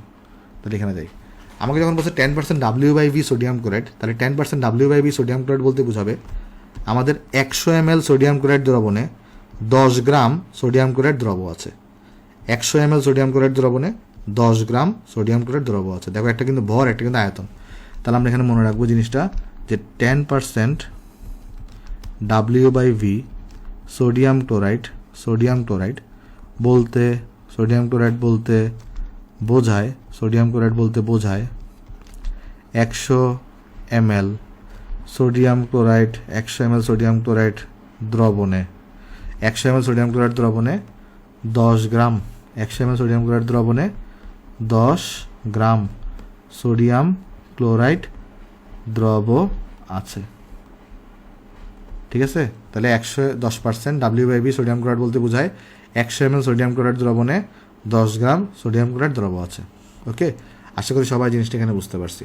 তারপর আমাকে যদি কেউ বলে 10% V/V সোডিয়াম ক্লোরাইড বলতে কি বুঝো, তাহলে এটা হবে 10% V/V সোডিয়াম ক্লোরাইড বলতে বোঝায় 100 ml সোডিয়াম ক্লোরাইড দ্রবণে 10 ml সোডিয়াম ক্লোরাইড দ্রব আছে। ঠিক আছে, তাহলে চলো আমি লিখে দিয়ে আসো যে 10% V/V সোডিয়াম ক্লোরাইড বলতে বোঝায় আমাদের এখানে এই 100 ml সোডিয়াম ক্লোরাইড দ্রবণে আমাদের কি আছে এখানে 10 ml সোডিয়াম ক্লোরাইড দ্রব আছে। ঠিক আছে, আচ্ছা, অন্যদিকে আরেকটা আছে 10% W/W সোডিয়াম ক্লোরাইড। তাহলে 10% W/W সোডিয়াম ক্লোরাইড বলতে কি বোঝাবে 100 গ্রাম সোডিয়াম ক্লোরাইড দ্রবণে আমার কাছে কি আছে বলতো, এই যে 10 গ্রাম সোডিয়াম ক্লোরাইড দ্রব আছে। তাহলে 10% W/W সোডিয়াম ক্লোরাইড বলতে বোঝায় কি বলতো, যে 100 গ্রাম সোডিয়াম ক্লোরাইড দ্রবণে আমাদের 10 গ্রাম সোডিয়াম ক্লোরাইড দ্রব আছে। ঠিক আছে, আশা করি সবাই জিনিসটা আমরা এখানে বুঝতে পারছি। তাহলে এগুলো হইতেছে আমার এখানে মেইন পয়েন্ট। তাহলে এবার চলো আমরা মেইন অঙ্ক চলে যাই। এই অঙ্কে দেখো আমাকে বলতেছে কি, একজন লোক একবার নিঃশ্বাসে সে 200 মিলিগ্রাম বাতাস গ্রহণ করে যদি বাতাসের 20% ভরে। আচ্ছা, একটা জিনিস দেখো, অনেক সময় যে কাহিনীটা হবে, আমার কাছে পার্সেন্টেজ লেখার পরে কোনো কিছু লেখা থাকবে না, তখন আমরা বুঝবো কি জানো, তখন আমরা W/V ধরে নিব। বাট এখানে দেখো একটা কথা লেখা আছে 20% ভরে মানে কিন্তু W/W। তাহলে এটা দ্বারা কি বোঝাচ্ছে 20% W/W বোঝাচ্ছে। যদি শুধু 20% লেখা থাকতো তখন আমরা W/V বসাইতাম, বাট এখানে 20% ভরে লেখা আছে, তাহলে এখানে ভরে মানে কিন্তু W/W। ঠিক আছে, আচ্ছা, এখানে বলছি কি একজন লোক একবার নিঃশ্বাসে 200 মিলিগ্রাম বাতাস গ্রহণ করে যদি বাতাস 20% ভরে মানে W/W অক্সিজেন ধারণ করে, তাহলে লোকটি একবার নিঃশ্বাসে কতগুলো অক্সিজেন অনুগ্রহণ করে। ঠিক আছে, কতগুলো অক্সিজেন অনুগ্রহণ করে, এই কথাটা ইম্পর্টেন্ট। আমরা নেক্সট একটা এই সেম কোয়েশ্চনই আমি তোমাকে লিখে দিব কতগুলো অক্সিজেন পরমাণু গ্রহণ করে, এটা আমি শিখাই দিব কেমন। ওকে, তাহলে এখানে আমি যদি তোমাকে অঙ্কটা বুঝাই আসো, সলিউশন যদি এখানে আমরা করতে চাই, ধরো এখানে আমার কাছে একজন লোক আছে, ঠিক আছে। এখন এই লোকটা কি করতেছে, এই লোকটা হচ্ছে একবার নিঃশ্বাস যখন নিচ্ছে তখন সে 200 মিলিগ্রাম বাতাস বা এয়ার সে গ্রহণ করতেছে। তো বাতাসের মধ্যে কি আছে 20% W/W অক্সিজেন। বাতাস আমাদের কি করতেছে এখানে, বাতাস 20% W/W আমাদের অক্সিজেন ধারণ করে, অক্সিজেন ধারণ করে। এটার মানে কি? এটার মানে হচ্ছে যে আমাদের 100 গ্রাম বাতাসে 100 গ্রাম বাতাসে 20 গ্রাম অক্সিজেন আছে। আমি এটাও বলতে পারি 100 মিলিগ্রাম বাতাসে 20 মিলিগ্রাম অক্সিজেন আছে। ঠিক আছে, তার মানে এটা আমরা কি বোঝাচ্ছে এখানে 20% W/W এটা বোঝাচ্ছে। এটা যদি মিলিগ্রামে, তাই মিলিগ্রাম হিসাব করবো, তাহলে আমরা বলতে পারি 100 মিলিগ্রাম বাতাসে অক্সিজেন আছে, 100 মিলিগ্রাম বাতাসে অক্সিজেন আছে। কতটুকু বলো? আছে তোমার কাছে 20, আছে তোমার কাছে কত এখানে 20 মিলিগ্রাম। তাহলে সুতরাং আমার কাছে কিন্তু 200 মিলিগ্রাম লাগবে। তাহলে 200 মিলিগ্রাম বাতাসে কতটুকু অক্সিজেন আছে? তাহলে সে 200 মিলিগ্রাম গ্রহণ করতেছে। তাহলে 200 মিলিগ্রামে আছে 200 times, sorry 20 times 200 divided by হবে 100, ডিভাইডেড বাই কত হবে এখানে? ডিভাইডেড বাই হবে 100, আর এখানে হবে মিলিগ্রাম। তাহলে এখানে হবে 40, এখানে হবে 40 মিলিগ্রাম। তাহলে সে কিন্তু এখানে 40 এখানে 20 মিলিগ্রাম অক্সিজেন এয়ার গ্রহণ করা মানে সে 40 মিলিগ্রাম সে হইতেছে অক্সিজেনকে রিসিভ করতেছে। তাহলে অক্সিজেনকে যদি সে 40 মিলিগ্রাম রিসিভ করে একবার নিঃশ্বাসে, তাহলে কতগুলো অক্সিজেন অণু গ্রহণ করতেছে? তাহলে O2 কে সে গ্রহণ করতেছে। তাহলে O2 কিন্তু অণু, আর এখানে অণুর ভর দেওয়া আছে এটা। তাহলে আমি এখানে জানি n ইকুয়াল টু কত? n ইকুয়াল টু আমরা জানি m/m আর x/na, x/na। এখন তোমাকে কিসের সংখ্যা বের করতে বলছে? অণুর সংখ্যা বের করতে বলছে। তাহলে এখানে অণুর ভর বসাবা। আর এটা কিন্তু 40 মিলিগ্রাম কিন্তু অণুর ভরই তোমাকে দেওয়া আছে। ঠিক আছে, আচ্ছা। তাহলে এখন দেখো এখানে আমি যদি ভ্যালুগুলো বসাই দিই, তাহলে এখানে আমাদের x বের করতে হবে। x মানে হচ্ছে m/m, এখানে na। তাহলে এখানে m মানে কি? অণুর ভর এখানে 40 মিলিগ্রাম দেওয়া, অণুর ভর দেওয়া এখানে 40 মিলিগ্রাম। তাহলে এটাকে 10⁻³ দিয়ে গ্রামে নাও। আর এখানে অক্সিজেন অণুর ভর হচ্ছে, আণবিক ভর হচ্ছে 32, এখানে 6.022 ইন্টু 10⁻23 করো।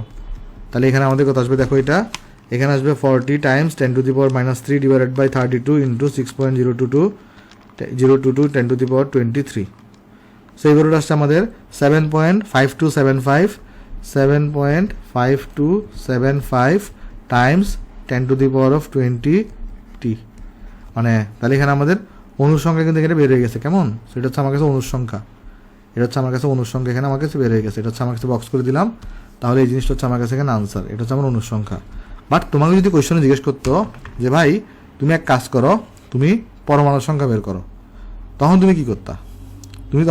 তখন দেখো তুমি সব করতে পারবে যে একটা অণুতে অক্সিজেনের একটা অণুতে কয়টা পরমাণু থাকে? 2টা পরমাণু থাকে। তাহলে অণুর সংখ্যা হচ্ছে এত, তাহলে পরমাণুর সংখ্যা কত হবে? জাস্ট এটাকে ডাবল করে দিলে হবে। ঠিক আছে, আচ্ছা। তাহলে এই জিনিসটা আশা করি সবাই আমরা এখানে বুঝতে পারছি। ওকে, তো একটা জিনিস এখানে আমরা সবসময় মনে রাখবো, দেখো তোমার এখানে কোয়েশ্চনে কিন্তু অণুর ভর দেওয়া ছিল, তাই তুমি অণুর আণবিক ভর বসাইছো, এখানে অণুর সংখ্যা পাইছো। যদি তোমার কোয়েশ্চনে যদি পরমাণুর ভর দেওয়া থাকতো, তাহলে তুমি এখানে পারমাণবিক ভর বসাইতা, আর তুমি এখানে পরমাণুর সংখ্যা পাইতা। ঠিক আছে, এই জিনিসটাকে আমরা নেক্সট পেজে লিখে দিব। তাহলে এখানে আমাদের দেখো, আমাদের যে O2 এটা আসলে কীভাবে গঠিত? অক্সিজেন প্লাস অক্সিজেন নিয়ে, অর্থাৎ একটি O2-তে পরমাণু থাকে 2টি। তোমাকে যদি জিজ্ঞেস করতো কয়টা পরমাণু গ্রহণ করছো, তাহলে এতটি অণু তুমি বের করছো। বা একটি O2 মানে কি? একটি অক্সিজেন অণুতে পরমাণু থাকে 2টা, তাহলে এত সংখ্যকতে কয়টা আমার পরমাণু থাকতো সেটা তুমি এখানে বের করে ফেলতে পারতাম। ঠিক আছে, হোপফুলি সবাই এই জিনিসটা আমরা এখানে ভাই বুঝতে পারছি। আচ্ছা, তাহলে এই জিনিসটা একটু আমরা মাথায় রাখবো আর কি। আশা করি এই জিনিসটা নিয়ে আমাদের কোনো কনফিউশন হবে না। চলো তোমাকে আমি এখানে কোয়েশ্চনটা লিখে দিই, কোয়েশ্চনটা তুমি তোমার জন্য লিখে দিয়ে আসো, বা আমি আনসার করে দিই তোমাকে। আসো, ধরো আমাকে কোয়েশ্চন এখানে করছে নেক্সট পৃষ্ঠায়, ধরো কোয়েশ্চন করছে আমাকে যে আমরা এখানে লিখতেছি যে ফ্রম প্রিভিয়াস কোয়েশ্চন, ধরো একটা এক্সট্রা কোয়েশ্চন এখানে লেখার জায়গা আছে কি কতটি অক্সিজেন অনুগ্রহণ করে, আচ্ছা এখানে লিখে দিয়ে আসো ফ্রম প্রিভিয়াস কোয়েশ্চন। এখানে 8টা ধরো আমাকে কোয়েশ্চন অ্যাড করছে, এখানে কীরকম যে কতটি অক্সিজেন পরমাণু গ্রহণ করে, আমাকে জিজ্ঞেস করছে কতটি অক্সিজেন পরমাণু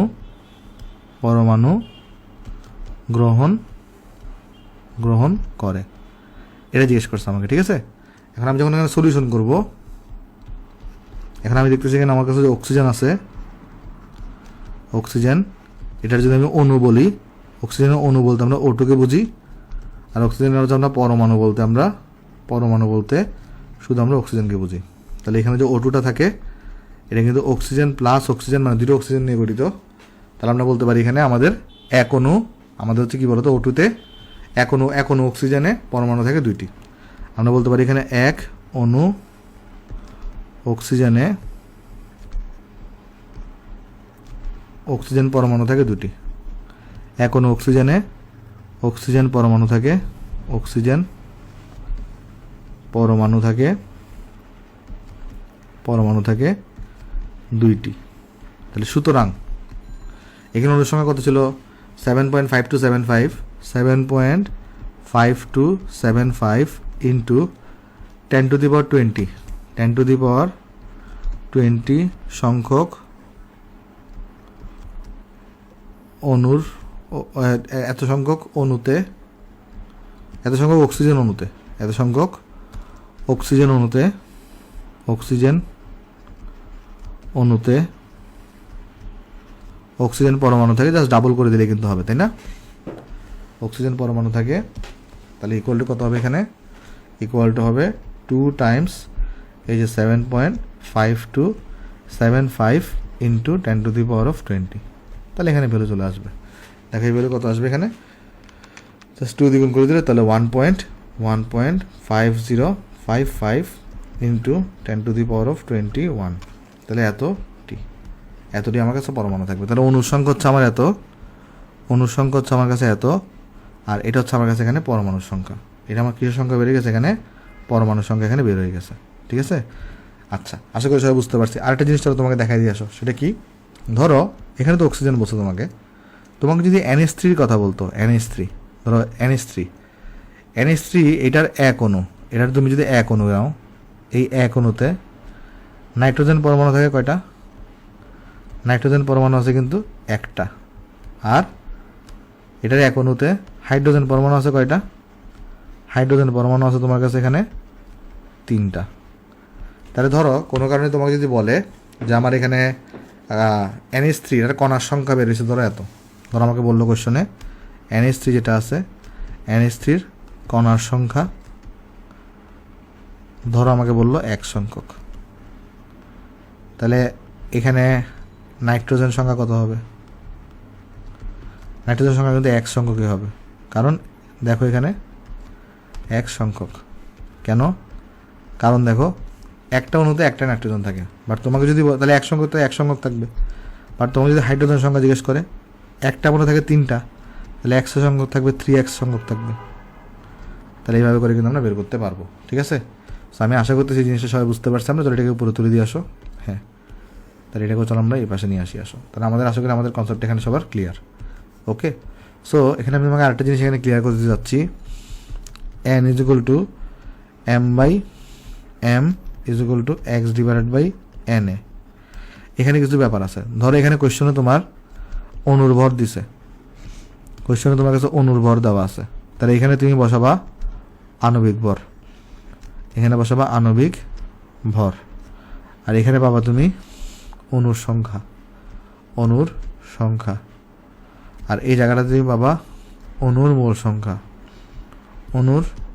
মোল সংখ্যা।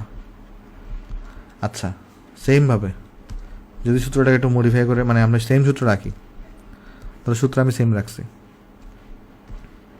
বাট আমি কি করে দিছি, আমি এখন বলতেছি যে m দ্বারা হচ্ছে আমরা বোঝাচ্ছি পরমাণুর ভর, m দ্বারা বোঝাচ্ছি আমি পরমাণুর ভর, পরমাণুর ভরকে ইনপুট দিছি। তাহলে m = হবে পারমাণবিক ভর, তখন m বসাবো পারমাণবিক ভর। তখন আমরা x হিসেবে কি পাবো? x হিসেবে পাবো আমরা এখানে পরমাণুর সংখ্যা, x হিসেবে আমরা এখানে পাবো পরমাণুর সংখ্যা। আর তখন n = হবে আমাদের এখানে পরমাণুর মোল সংখ্যা। কিন্তু কাহিনী আছে, আমি তোমাকে বলি, দেখো পরমাণুর মোল সংখ্যা কাহিনী হচ্ছে তুমি চাইলেই ইচ্ছা মতো অণুর ভর বা পরমাণুর ভর বসাতে পারবা না। মানে মোট কথা এটার উপর ডিপেন্ড করে বাকিটুকু ডিফাইন হবে, এটার উপর ডিপেন্ড করে বাকিটুকু ডিফাইন হবে। তুমি চাইলেই অণুর ভর বা পরমাণুর ভর বসাতে পারবা না, তোমাকে দেখতে হবে। যেমন এখানে কোয়েশ্চনে খেয়াল করো, অক্সিজেনে O2 কথা বলছো, ওটা হচ্ছে অণু, তাই তোমাকে বাধ্য হয়ে এখানে অণুর ভর বসাতে হবে, বাধ্য হয়ে তোমাকে আণবিক ভর বসাতে হবে। তুমি চাইলেই এখানে পরমাণুর ভর বসাতে পারবে না, কারণ তুমি পরমাণুর ভর জানো না। কেমন? সেটা তোমাকে দেখতে হবে যে মানে এটার উপর ডিপেন্ড করে সব কিছু করতে হচ্ছে, ঠিক আছে, এটার উপর ডিপেন্ড করে, বাট তুমি চাইলেই অণুর ভর বা পরমাণুর ভর বসাতে পারবে না, তোমার কোয়েশ্চনে যেটা দেওয়া থাকবে সেটাই তোমাকে বসাইতে হবে। ঠিক আছে, হোপফুলি সবাই জিনিসটা আমরা এখানে ক্লিয়ার। তাহলে চলো আমরা নেক্সটে চলে যাবো আসো। নেক্সটে দেখো এই কোয়েশ্চন আমাকে কী বলছে, একটি পেন্সিল দিয়ে 500 বার ইঞ্জিনিয়ারিং লিখতে 55.56 মিলিগ্রাম গ্রাফাইট ব্যবহৃত হয়, একবার ইঞ্জিনিয়ারিং লিখতে কতটি কার্বন পরমাণু ব্যবহৃত হয়। খেয়াল করো এখন, সেটা হচ্ছে একদম সোজা কোয়েশ্চন। এখানে আমাকে বলছে, যেহেতু এখানে বলছে গ্রাফাইট ব্যবহৃত, গ্রাফাইট মানে কিন্তু কার্বন, আমরা সবাই জানি কার্বনের এটার উপভেদ হচ্ছে গ্রাফাইট। তাহলে এখানে আমাকে বলতেছে যে 500 বার ইঞ্জিনিয়ারিং লিখতে গ্রাফাইট খরচ হয় মানে কার্বন খরচ হয়, লিখতে কার্বন ব্যবহৃত হয় কতটুকু, 55.6 মিলিগ্রাম। তাহলে আমাকে একবারে কথা চিন্তা করতে হবে। তাহলে একবার ইঞ্জিনিয়ারিং লিখতে কার্বন ব্যবহৃত হয় 55.6 ডিভাইডেড বাই এখানে হবে 500 হবে 500 এত মিলিগ্রাম। তাহলে অ্যাকচুয়ালি তাহলে কতটুকু কার্বন পরমাণু ভর খরচ হচ্ছে সেটা তুমি বের করে ফেলতে পারছো। তাহলে এই জিনিসটা কি, এই জিনিসটা হচ্ছে আমার কাছে এখানে এম বের হয়ে গেছে। তাহলে এখন আমরা যদি এখানে আমরা বের করতে চাই এক্স বের করতে হবে, কতটুকু কার্বন পরমাণু বের করতে হবে, এটা কিন্তু পরমাণুর ভর বেড়েছে তাই না, একটা কার্বনের ভর বেড়েছে, এটা কিন্তু পরমাণুর ভর বেড়েছে। তাহলে এখানে আমি যখন এখানে M by M is equal to X by N A বসাবো, এখানে এম মানে কিন্তু আমার পরমাণু ভর বেরিয়েছে, তাহলে এখানে আমি পারমাণবিক ভর বসাতে হবে। তাহলে আমরা এখান থেকে এক্স ইকুয়াল টু কত পাবো, এক্স ইকুয়াল টু পাবো এম বাই এম টাইমস হচ্ছে এখানে এন এ। তাহলে আমি ভ্যালু বসাই দিয়ে আসি এখানে এক্স ইকুয়াল টু আমার এখানে এম মানে কত, এম মানে তোমার এখানে হচ্ছে 55.6 ডিভাইডেড বাই হচ্ছে 500 আণবিক ভর এখানে 12 আর এন এ এখানে 6.022 ইন্টু 10⁻23। তাহলে এখানে এক্স মানে কত দেখো, এখানে এক্স এটা কত আসবে, এখানে এক্স মানে খেয়াল করে যদি আমরা এটা আসবে 55.6 ডিভাইডেড বাই 500 ইন্টু 12 ইন্টু 6.022 10⁻23। তাহলে এই জিনিসটা আসছে 5.58 ইন্টু 10⁻21t এতটা আসছে। কেমন, তাহলে এতটা আমার কার্বন পরমাণু খরচ হবে। সো আমি বক্স করে দিই, এখানে আসো, তাহলে বক্স করে দিচ্ছি এখানে, ওকে বক্স করে দিচ্ছি এখানে, এটা হচ্ছে আমার কাছে এখানে আনসার। ওকে, সো হোপফুলি আমরা অঙ্কটা সবাই এখানে বুঝতে পারছি, তাহলে এটা হচ্ছে আমার কাছে এখানে আনসার। তাহলে এই জিনিসটা আমাদের কাছে ক্লিয়ার। তাহলে চলো নেক্সটে চলে যাই আসো আমরা এখানে। নেক্সট আমাকে বলতেছে 27°C তাপমাত্রায় এত চাপে এত মিটার কিউব হাইড্রোজেন গ্যাসে কতটি অণু আছে নির্ণয় করো। দেখো সলিউশন করি আসো।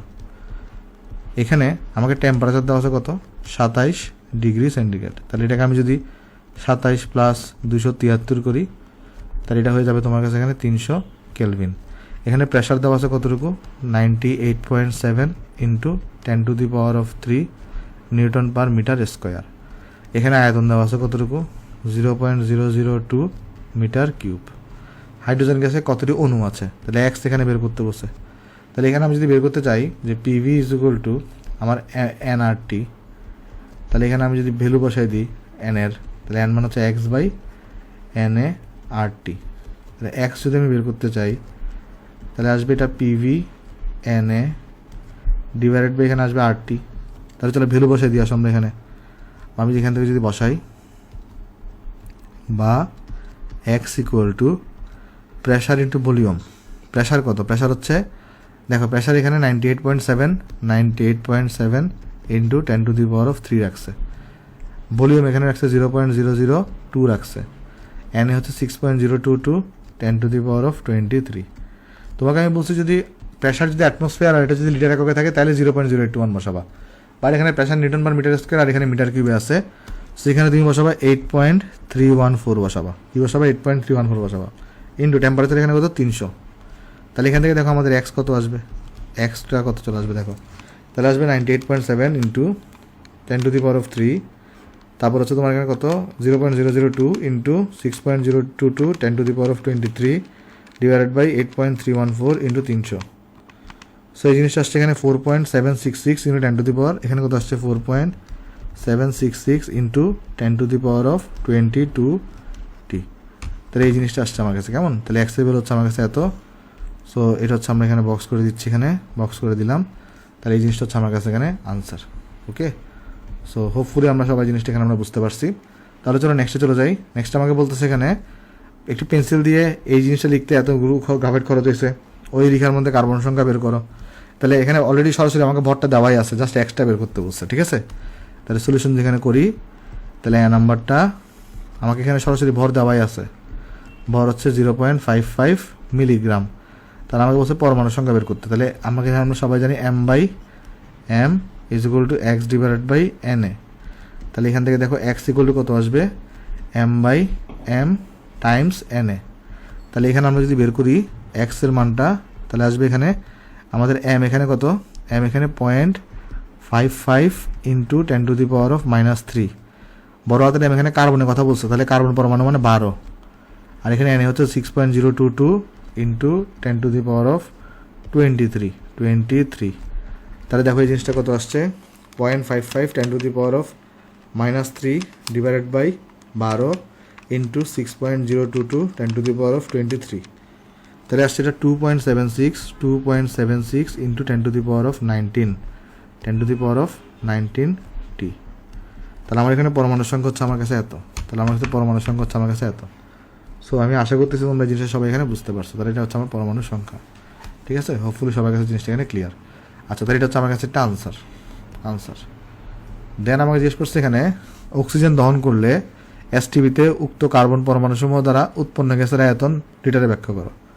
অক্সিজেনে দহন করলে এসটিপিতে কার্বন পরমাণু সহ দ্বারা উৎপন্ন গ্যাসের আয়তন লিটার এককে বের করো। মানে তোমার এখানে এই যে এসটিপিতে উক্ত কার্বন পরমাণু সহ দ্বারা উৎপন্ন গ্যাসটা কোনটা, কার্বন ডাইঅক্সাইড।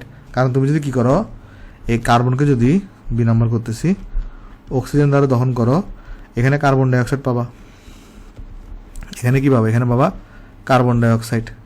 তখন আমার কোয়েশ্চেন করছে এই কার্বন ডাইঅক্সাইড এখানে কি বলছে, কি অক্সিজেন দহন করলে এসটিপিতে উক্ত কার্বন পরমাণু সমূহ দ্বারা উৎপন্ন গ্যাসের মানে কার্বন ডাইঅক্সাইড গ্যাসের আয়তনটা লিটার এককে বের করো। মানে এই কার্বন ডাইঅক্সাইড গ্যাসের কি করতে হবে, আয়তন বের করতে হবে লিটার এককে। তাহলে এসটিপিতে এটার আয়তন বের করতে হবে। তাহলে এসটিপিতে লিটার এককে এটার আয়তন কত সেটা বের করতে হবে। তাহলে এটা কি লাগবে, তখন মোল সংখ্যা লাগবে না, কারণ মোল সংখ্যা যদি আমি জানি তাহলে n = জানি BSTP লিটার ডিভাইডেড বাই 22.4, তাহলে 22.4 দ্বিগুণ করলে কিন্তু আমি এটা লিটার এককে আয়তন পেয়ে যাবো। তাহলে এটা মোল সংখ্যা লাগবে। এখন আমরা কিন্তু এখানে অলরেডি কোশ্চেনে কি জানি বলতো, কোশ্চেন আমরা এখানে কার্বনের কয়টা আমরা ভর জানি কিন্তু। তাহলে কার্বনের যদি ভর জানি, এখানে খেয়াল করে দেখো এখানে 1 মোল থেকে এখানে 1 মোল তৈরি হচ্ছে। তাহলে কার্বনের যেহেতু ভর জানি, তাহলে কার্বনের মোল সংখ্যা বের করতে পারি। কার্বনের মোল সংখ্যা কত আসবে, এখানে এটা আসবে তোমার 0.55 10⁻³ ডিভাইডেড বাই এখানে আসবে 12। তাহলে এখানে দেখো কত আসবে, এটা 0.55 10⁻³ ডিভাইডেড বাই 12। সো এই জিনিসটা আসবে তোমার 4.583 ইন্টু 10⁻⁻5 মোল। তাহলে n অফ কার্বন বের হয়ে গেছে এখানে। তাহলে আমরা বলতে পারি তখন 1 মোল কার্বন থেকে 1 মোল কার্বন ডাইঅক্সাইড তৈরি হয়, তাহলে এত মোল কার্বন থেকে এত মোল কার্বন ডাইঅক্সাইড তৈরি হবে। মানে আলটিমেট জিনিসটা সমান কিন্তু, তাই না? তাহলে এখানে আমি লিখে দিতে পারি direct n of carbon dioxide equal to n of carbon. তাহলে তুমি ওই যে ঐকিক নিয়মে করতে পারো। সেটা কত আসবে এখানে 4.583 ইন্টু 10⁻⁻5। এখন আমার এসটিপিতে আয়তন লাগবে। এখন এসটিপিতে আয়তন সুন্দর একটা সূত্র আমরা জানি, n = এই দেখো n = আমরা কি জানি বলো, আমরা n = জানি হচ্ছে তোমার এসটিপিতে আয়তন লিটার একক এসটিপিতে আয়তন লিটার এককে বাই 22.4। এখন যার আয়তন বের করবা তার মোল সংখ্যা বসাবা। কার্বন ডাইঅক্সাইডের আয়তন আমার লাগতেছে, আমাকে বসে কি উৎপন্ন গ্যাসের আয়তন, তাহলে কার্বন ডাইঅক্সাইড গ্যাসের আয়তন বের করতে বসে। তাহলে যার আয়তন বের করবা তার মোল সংখ্যা বসাবা, তার মোল সংখ্যা হচ্ছে এত। তাহলে এখানে আয়তন মানে আমি কি লিখতে পারি, এখানে দেখো আমাকে এসটিপিতে আয়তন বের করতে বসে, তাহলে এটা হবে n টাইমস 22.4। তাহলে এখানে আমাদের যদি আমরা এটাকে যদি একটু মুছে দিই, তাহলে এখানে যদি আমরা আনি দেখো, তাহলে এখান থেকে আমরা লিখতে পারবো বা এসটিপিতে আয়তন লিটার এককে হচ্ছে হবে n মানে কত 4.583 ইন্টু 10⁻⁻5 ইন্টু 22.4। তাহলে এটা ইন্টু 22.4, তাহলে এটা আসছে আমাদের 1.0267 ইন্টু 10⁻³ লিটার একক আসছে। ঠিক আছে, সেটা আমি বক্স করে দিই, আসে এখানে বক্স করে দিই, এটাকে আমরা এখানে বক্স করে দিই, তাহলে এই জিনিসটা হচ্ছে আমার কাছে কি বলে এখানে আনসার। তাহলে এই জিনিসটা হচ্ছে আমার কাছে এখানে আনসার। কেমন? সো হোপফুলি আমরা সবাই এই জিনিসটা এখানে আমরা বুঝতে পারছি। তাহলে চলো আমরা নেক্সটে চলে যাই। নেক্সট আমাকে বলতেছে একটি বিদ্যুৎ শক্তি কেন্দ্রে বার্ষিক 2.4% রম্বিক সালফার সম্বলিত 3.1 × 10⁻7 কেজি কয়লা পুরানো হয়। কেমন? আচ্ছা, তার মানে একটা বিদ্যুৎ শক্তি কেন্দ্রে এত কেজি কয়লা পুরানো হচ্ছে, যেখানের মধ্যে 2.4% কি আছে? রম্বিক সালফার আছে। এসটিপিতে উৎপন্ন সালফার ডাইঅক্সাইড গ্যাসের আয়তন নির্ণয় করো। আচ্ছা, ভালো কথা, চলো আমরা বের করি আসো। তাহলে এখানে কীরকম সলিউশন যদি আমি করতে চাই, দেখো, ধরো তোমার কাছে একটা কয়লা কারখানা আছে এখানে, ধরো তোমার কাছে এখানে একটা কয়লা কারখানা আছে, ঠিক আছে? ধরা যাক আমার কাছে এখানে একটা কয়লা কারখানা আছে, ওকে? সেটা হচ্ছে আমার একটা কয়লা কারখানা, ওকে? ধরো সুন্দর করে একটু করে ধরা যাক এই জিনিসটা দিচ্ছে কি? এই জিনিসটা দিচ্ছে আমার কাছে কয়লা কারখানা।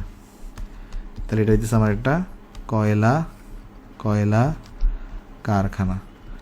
এখন এই কয়লা কারখানা কি করতেছে? এত কেজি কয়লা পূরণ হচ্ছে। তাহলে কয়লা পূরণ হচ্ছে কতটুকু? 3.1 × 10⁻7। এই যে 3.1 × 10⁻7 কেজি কয়লা পূরণ হচ্ছে, কেজি। এটা হচ্ছে কয়লার অ্যামাউন্ট দেওয়া। আর এই অ্যামাউন্টটার মধ্যে আমার 2.4% কি আছে? সালফার আছে। রম্বিক সালফার মানে শুধু সালফার দিলেও হবে। তাহলে এতটুকুর মধ্যে আমার কি আছে? 4% হচ্ছে সালফার আছে। তাহলে আমি সালফারের ভরটা বের করে ফেলতে পারি না। কেন সালফারের বল লাগবে? কারণ সালফার ডাইঅক্সাইড তোমার তৈরি করতে বসে। তাহলে মানে এসটিপিতে সালফার অক্সিজেন যোগ করলেই তো সালফার ডাইঅক্সাইড তৈরি হয়। তাহলে সালফারে যদি তুমি মোল সংখ্যা বের করতে পারো, তাহলে সালফার ডাইঅক্সাইডের মোল সংখ্যা বের করতে পারবা। আর এসটিপিতে সালফার ডাইঅক্সাইডের আয়তন লাগবে, তাহলে এসটিপিতে সালফার ডাইঅক্সাইডের মোল সংখ্যা লাগবে। তাহলে এটার মোল সংখ্যা বের করলে এটার মোল সংখ্যা বের করতে পারবো। কেমনে? কারণ এটার 1 মোল থেকে এখানেও 1 মোল প্রডিউস হচ্ছে। তাহলে এখানে আমি বলতে পারি আগে সালফারের ভর এটা হইতেছে 2.4% অফ 3.1 × 10⁻7 কেজি, 10⁻7 কেজি। সো এখানে আসবে 2.4 / 100 × 3.1 × 10⁻7। আমরা কি করবো? এটাকে 10⁻3 দিয়ে গুণ করে গ্রামে নিয়ে যাবো, বুঝছো?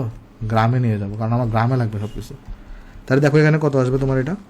এটা আসবে 2.4 × 3.1 10⁻7 × 10⁻3 ডিভাইডেড বাই 100।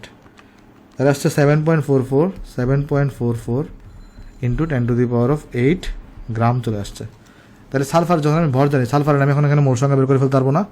তাহলে সালফারের মোল সংখ্যা কত আসবে? এখানে সালফারের মোল সংখ্যা আসবে সালফারের ভরকে, তাহলে আমরা জাস্ট সালফারের ভরটাকে, যেটা হইতেছে আমাদের 7.44 10⁻8, জাস্ট আমরা করে ভাগ করবো এখানে বলো তো 32 আণবিক, এটা পারমাণবিক ভর। তাহলে 32 দিয়ে ভাগ করবো, তাহলে আসবে 2.325 10⁻7 মোল।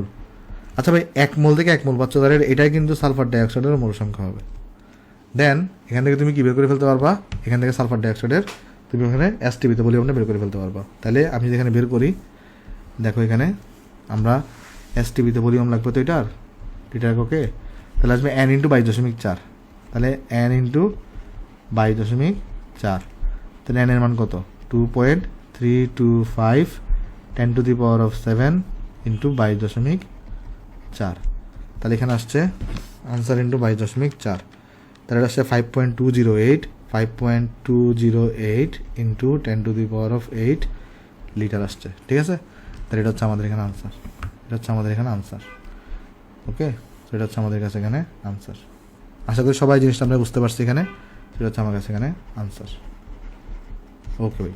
তাহলে ধরো নেক্সটে চলে যাওয়া আমরা। নেক্সট আমাকে বলছে 20.7 গ্রাম কার্বন মনোঅক্সাইডে কতগুলো কার্বন কণা আছে। চলো সলিউশন করি আসো। তোমার এখানে বলতেছে তোমার কাছে কার্বন মনোঅক্সাইড আছে, কেমন? এটার কতটুকু দেওয়া? 20.7 গ্রাম দেওয়া। তাহলে এটার কী দেওয়া আছে বলো? ভর দেওয়া আছে, রাইট? তাহলে আমি অ্যাট ফার্স্ট কী করবো? এটার আগে মোল সংখ্যা বের করতে পারি, অথবা আমি এখানে এটা কী বের করতে পারি? কণার সংখ্যা বের করতে পারি। তাহলে এখানে যদি আমি এখানে m/m করি, আর এখানে যদি আমি x/n বের করি, মানে অ্যাট ফার্স্ট আমি কার্বন মনোঅক্সাইডের কয়টা কণা আছে সেটা বের করবো। দেন সেখান থেকে আমরা কার্বন কয়টা আছে সেটা আমরা বের করতে পারি চাইলে, কেমন? আচ্ছা দেখো, বা x বের করবো আসো এখানে। তাহলে আমরা m/m × n। তাহলে এখানে আমরা কোন ভরটা বসাবো? আমি এখানে কার্বন মনোঅক্সাইডের ভর বসাবো, সেটা হচ্ছে আমার কাছে 20.7। আর আণবিক ভর এখানে হচ্ছে যে কার্বন মনোঅক্সাইডে কত? 12 প্লাস এখানে হবে 16, আর এখানে তো Na 6.022 × 10⁻23। তাহলে এখান থেকে দেখো তোমার এক্স ইকুয়াল টু কত আসে এখানে, তাহলে এক্স ইকুয়াল টু আসে তোমার এখানে 20.7 ডিভাইডেড বাই 12 প্লাস 16 ইন্টু 6.022 10⁻23। তাহলে এই জিনিস আসছে আমার কাছে 4.4519 ইন্টু 10⁻23 এত টি। তাহলে এটা কিসের সংখ্যা বলো? এটা কিন্তু তোমার কাছে হচ্ছে যে আমাদের এখানে এই যে কার্বন মনোক্সাইডের সংখ্যা। এখন একটা কার্বন মনোক্সাইডে কিন্তু একটা কার্বন পরমাণুই থাকে, তাহলে এত সংখ্যক কার্বন মনোক্সাইডে এত সংখ্যক কার্বন পরমাণুই থাকবে, কেমন? তাহলে এখানে আমি বলতে পারি যে তোমার একটি কার্বন মনোক্সাইডে কার্বন পরমাণুর সংখ্যা ইকুয়াল টু কত? একটাই, তাই না? তাহলে সুতরাং তোমার এখানে এই যে 4.4519 ইন্টু 10⁻23 টি কার্বন মনোক্সাইডে আমাদের কার্বন পরমাণুর সংখ্যা কয়টা হবে? ওই অতটাই হবে, সংখ্যা হবে তোমার কাছে এই যে এই ভ্যালুটাই, ঠিক আছে? এই ভ্যালুটাই। তাহলে কার্বন পরমাণুর সংখ্যা আমরা এখানে পেয়ে গেছি, সেটা হচ্ছে আমার কাছে, আমি বক্স করে দিই। তাহলে এই জিনিসটা হচ্ছে আমার কাছে এখানে আনসার, ঠিক আছে? তাহলে বক্স করে দিচ্ছি, এখানে বক্স করে দিলাম। তাহলে এই জিনিসটা হচ্ছে আমার কাছে এখানে আনসার। ওকে, তাহলে চলো নেক্সটে চলে যাই। আসো, নেক্সটে বলছে 150 গ্রাম গ্যালেনা থেকে কত গ্রাম লেড ধাতু নিষ্কাশন করা সম্ভব। এখন দেখো গ্যালেনা, এটা সংকেত কীরকম? Lead sulphate, PbS. তাহলে এখান থেকে কত গ্রাম লেড, তাহলে পিবি তুমি কত গ্রাম পাবা সেটা তোমার এখানে বের করতে বলছে, কেমন? আচ্ছা, তাহলে লেড সালফেট থেকে আমি পিবি কতটুকু পাবো সেটা তোমার এখানে বের করতে বলছে। তাহলে এখন একটা জিনিস তুমি চিন্তা করে দেখো, আমরা যখন লেড সালফেট, তাহলে এটা যদি আমি ভাঙাই, তাহলে এখানে পাবো লেড আর এখানে পাবো সালফার। এখন দেখো তো আমরা লেডের আণবিক ভর সবাই জানি, লেডের আণবিক ভর হয়ে থাকে তোমার হচ্ছে ভাই 207 গ্রাম। তাহলে আমরা এখানে এটা বলতে পারি যে এটার যদি আণবিক ভর হিসাব করি, তাহলে 207 প্লাস 32 হবে, আর এটা হচ্ছে 207 হবে, এত গ্রাম। তাহলে এখানে আসবে 239 গ্রাম। তাহলে 239 গ্রাম থেকে আমি লেড পাই হচ্ছে 207 গ্রাম। তাহলে 150 গ্রাম থেকে কতটুকু পাবো সেটা বের করবো। তাহলে আমরা এখানে বলতে পারি 239 গ্রাম গ্যালেনা থেকে এটা পিবিএসকে তো আমরা এখানে বলে থাকি, গ্যালেনা বলে থাকি। গ্যালেনা থেকে আমরা লেড পাই কতটুকু? 207 গ্রাম। তাহলে সুতরাং আমরা এখানে তোমার যদি আমরা বের করতে চাই কত গ্রাম বলছে আমাকে? 150 গ্রাম। তাহলে 150 গ্রাম গ্যালেনা থেকে লেড পাই 207 টাইমস 150 ডিভাইডেড বাই কত? 239 ডিভাইডেড বাই এখানে হবে 239 গ্রাম। তাহলে এখান থেকে কত আসবে দেখো, এটা আসবে তোমার 207 ইন্টু 150 ডিভাইডেড বাই 239, সেটা হবে তোমার কাছে 129.916 গ্রাম। তাহলে আমরা লেড পাবো হচ্ছে এতটুকু। সো আমরা এখানে বুঝে গেছি, এইটা বক্স করে দিলে আমরা এখানে, সেটা হচ্ছে আমার কাছে এখানে আনসার, কেমন? সেটা হচ্ছে আমার কাছে এখানে আনসার। ওকে ভাই, তাহলে তোরা নেক্সট চলে যায়। আসো, নেক্সট আমাকে এখানে বলতেছে 27 ডিগ্রি সেন্টিগ্রেড তাপমাত্রায় 73 ml অ্যামোনিয়া গ্যাসের কতগুলো পরমাণু আছে আর চাপ স্থির বিবেচনায়, কেমন? আচ্ছা, ওকে, চলো আমরা দেখার চেষ্টা করি। আসো, এখানে চাপ স্থির বিবেচনায়। আচ্ছা, এখানে আমাকে টেম্পারেচার সলিউশন যদি আমরা করি, এখানে আমাকে টেম্পারেচার দেওয়া আছে কতটুকু? 27 ডিগ্রি সেন্টিগ্রেড। ভলিউম দেওয়া আছে কতটুকু? 73 ml, ঠিক আছে? ভলিউম দেওয়া এখানে তোমার 73 ml। আমাকে অ্যামোনিয়া গ্যাস দেওয়া আছে, অ্যামোনিয়া গ্যাস NH3, এটার কতগুলো পরমাণু আছে সেটা তোমার এখানে বের করতে বলছে। এক্সট্রা কত হবে সেটা তোমার এখানে বের করতে বলছে, ঠিক আছে? আচ্ছা, তাহলে একটা জিনিস আমরা যদি আমাকে বলছে একটা চাপ স্থির, তো চাপ স্থির হইলে আমরা কিন্তু তোমার হচ্ছে যে ওই কোন সূত্র জানি, আমরা সবাই জানি হচ্ছে তোমার এখানে ওই যে আমাদের চাপ স্থিরের জন্য কোন সূত্র ছিল? চাপ স্থিরের জন্য আমাদের এখানে ছিল চার্লসের সূত্র, তাই না? আমরা কিন্তু চাইলে এখানে ইউজ করতে পারি, চার্লসের সূত্র ইউজ করতে পারি এখানে, কেমন? আচ্ছা, তো চার্লসের সূত্র ইউজ করে আমি কী বের করতে পারি আমি তোমাকে একটু করে বলি। এখানে আমরা যে কাজটা করতে পারি, এটাকে যদি আমি T1 ধরি, V1 ধরি, তাহলে আমরা যেটা করি, আসো টেম্পারেচারটাকে আমরা STPতে নিয়ে যাই, 0 ডিগ্রি সেন্টিগ্রেডে নিয়ে যাই। সেই সময় ভলিউম কত আসে সেটা চলো দেখি। আসো, যেহেতু আমাকে বলে দিয়েছে প্রেশার স্থির, তাহলে দেখো আমাদের এখানে কী করতে পারি আমরা এখানে, তাহলে আমাদের V2টা বের করতে পারি। তাহলে এখানে প্রেশার স্থির হলে আমরা সবাই জানি B is proportional to T, তাহলে V2/V1, ওই যে পরিবেশ শোষণের পর আর কিছুই না, কেমন? T2/T1। তাহলে এখান থেকে আমরা V2টা বের করে ফেলতে পারি। V2 কত আসবে? T2/T1। তাহলে T2 এখানে 0 ডিগ্রি বা 273, আর এটা হচ্ছে 300, আর এটা কত হচ্ছে তোমার 300। আর এখানে V1টা কত? V1 তোমার কাছে 73।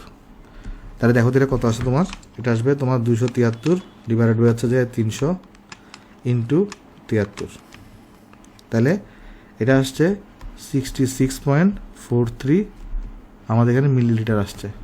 তাহলে এটা কিন্তু বি টু জিনিসটা কি এসটিপিতে আয়তন, কারণ প্রেশার চাপ স্থির মানে কি, আমি যদি ধরি যে এখানে প্রেশার 1 অ্যাটমসফিয়ার আছে, তাহলে এখানেও প্রেশার কতটুকু 1 অ্যাটমসফিয়ার, চাপটা স্থির, তাহলে আমি এসটিপিতে নিয়ে গেলাম। তাহলে এই যে আয়তনটা পাইছি এটা হচ্ছে আমার ভিএসটিপি লিটার এককে, মানে মিলিলিটার এককে আসছে এসটিপিতে আয়তন।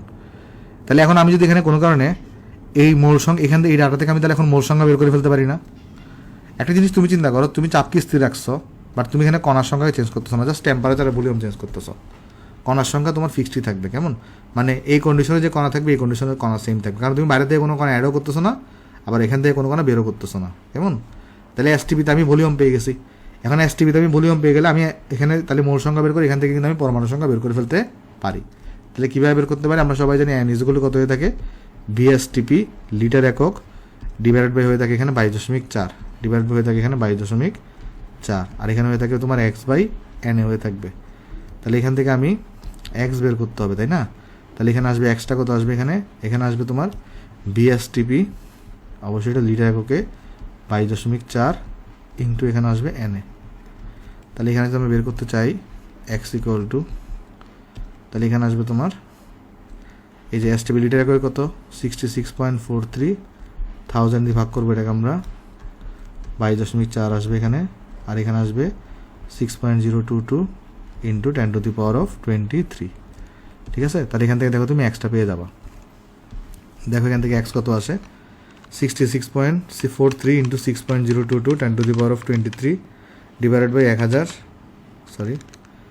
ডিভাইডেড বাই 1000 ইন্টু 22.4, তাহলে এটা আসছে 1.7858, এটা কত আসছে 1.7858 ইন্টু 10⁻21 টি। তাহলে এটা কিসের এক্স বেরিয়েছে, এটা হচ্ছে অ্যামোনিয়ার কয়টা কণা আছে সেটা বের হয়েছে। আমার অ্যামোনিয়ার কয়টা কণা আছে সেটা আমার এখানে বের হয়ে গেছে, ঠিক আছে? বাট একটা জিনিস তুমি লক্ষ্য করো, এই জিনিসটা যেটা বেড়েছে সেটা কি, এই জিনিসটা যেটা বেড়েছে সেটা কী বেড়েছে বলো তো একটু করে। ফার্স্টে দেখো এখানে সবগুলো অ্যামোনিয়ার বের করতেছিল না, তুমি NH3 সব কিছু বের করতেছিল, আর সব কিছু এখানে NH3 ইনফরমেশন বসাইছো। তাহলে এই জিনিসটা যেটা বের হয়েছে সেটা হচ্ছে আমার NH3 এর কণার সংখ্যা। আর তোমার কোশ্চেনে বের করতে বলছে অ্যামোনিয়া গ্যাসের কতগুলো পরমাণু আছে। এখন একটা NH3 গ্যাস কীভাবে তৈরি, একটা NH3 গ্যাস একটা নাইট্রোজেন থাকে, 3টা হাইড্রোজেন থাকে, তাহলে একটা NH3 গ্যাসের 4টি পরমাণু থাকে একটা কণার মধ্যে, 4টি পরমাণু থাকে। তাহলে তোমাকে কিন্তু জিজ্ঞেস করছে NH3 গ্যাসে অ্যামোনিয়া গ্যাসে কতগুলো পরমাণু আছে, তাহলে এই কণার সংখ্যাটাকে তোমার কী করতে হবে, এখানে 4 দিয়ে গুণ করতে হবে। আরেকবার বুঝাই দেখো, এখানে অবশ্যই চাপ স্থির বিবেচনায় বলছে, ঠিক আছে, বাট তোমার কোশ্চেন এটা কথা উল্লেখ করে দেওয়া দরকার ছিল। এখানে প্রেশার হচ্ছে 1 অ্যাটমসফিয়ার, ধর এটা কোশ্চেনে উল্লেখ করা আছে। প্রেশার কতটুকু, প্রেশার হচ্ছে 1 অ্যাটমসফিয়ার, এটা কোশ্চেনে ধরা যাক উল্লেখ করা আছে। তো প্রেশার যদি 1 অ্যাটমসফিয়ার হয় সেই ক্ষেত্রে হচ্ছে আমরা এখানে এসটিপিতে নিয়ে আসলাম প্রেশারটাকে স্থির রেখে। এই সময় ভলিউম দেখলাম যে এসটিপিতে ভলিউম হচ্ছে এত হয়ে থাকে, তাহলে এসটিপিতে ভলিউম এত হইলো, এখান থেকে আমি মোল সংখ্যা বের করছি, মোল সংখ্যা সূত্র দিয়ে আমি এখান থেকে কণার সংখ্যা এখানে বের করে ফেলছি। বাট কাহিনী হচ্ছে এটা তো আমি NH3 কণার সংখ্যা বের করছি, বাট আমাকে NH3 কতগুলো পরমাণু আছে সেটা বের করতে বসে। NH3 কিন্তু পরমাণু না, NH3 কিন্তু পুরোটার যৌগ, তো যৌগে কতগুলো কণা থাকবে, কতগুলো NH3 কণা থাকবে সেটা আমি বের করছি। আর প্রতিটা NH3 কণার মধ্যে 4টা করে পরমাণু আছে, তাহলে এটাকে 4 দ্বিগুণ করলে আমি টোটাল পরমাণুর সংখ্যা পেয়ে যাবো। তাহলে আমরা এখানে লিখতে পারবো যে সুতরাং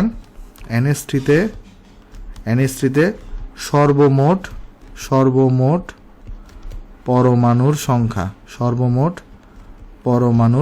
সংখ্যা এটা ইকুয়াল টু হবে 4 ইন্টু এই যে 1.7858 ইন্টু তোমার কত এখানে 10⁻21, 10⁻, এখানে হবে 21 হবে। তাহলে এখানে দেখো কত আসবে, এটা এখানে আসবে 4 ইন্টু 1.7858 ইন্টু 10⁻21, তাহলে জিনিসটা আসছে এখানে 7.1432 10⁻21 আসছে, এতটি।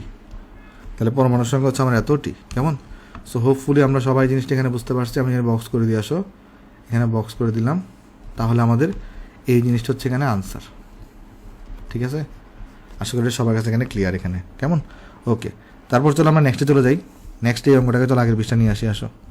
কাট করলাম এটাকে আমরা, এখানে নিয়ে আসি অঙ্কটাকে, তারপর দেখি অঙ্কটা কী বলছে আমাকে। 1 মিনিট। এবং আমাকে বলা হচ্ছে 30 ডিগ্রি সেন্টিগ্রেড তাপমাত্রায় এত প্যাসকেল চাপে এত মিটার কিউব H2 গ্যাসে কতগুলো অণু আছে। একদম ইজি অঙ্ক। তাহলে চলো সলিউশন করি আসো। তাহলে এখানে just PV is equal two x/Na/RT বসাবা। এখানে যে ইনফরমেশনগুলো দেওয়া আছে না, এগুলো কিন্তু হাইড্রোজেন H2 গ্যাসের জন্য। তাহলে এখানে তোমার কিন্তু অ্যাকচুয়ালি অণু সম্পর্কে ইনফরমেশন দেওয়া আছে। তাহলে এখানে ডাইরেক্ট তুমি অণুর সংখ্যা পেয়ে যাবা।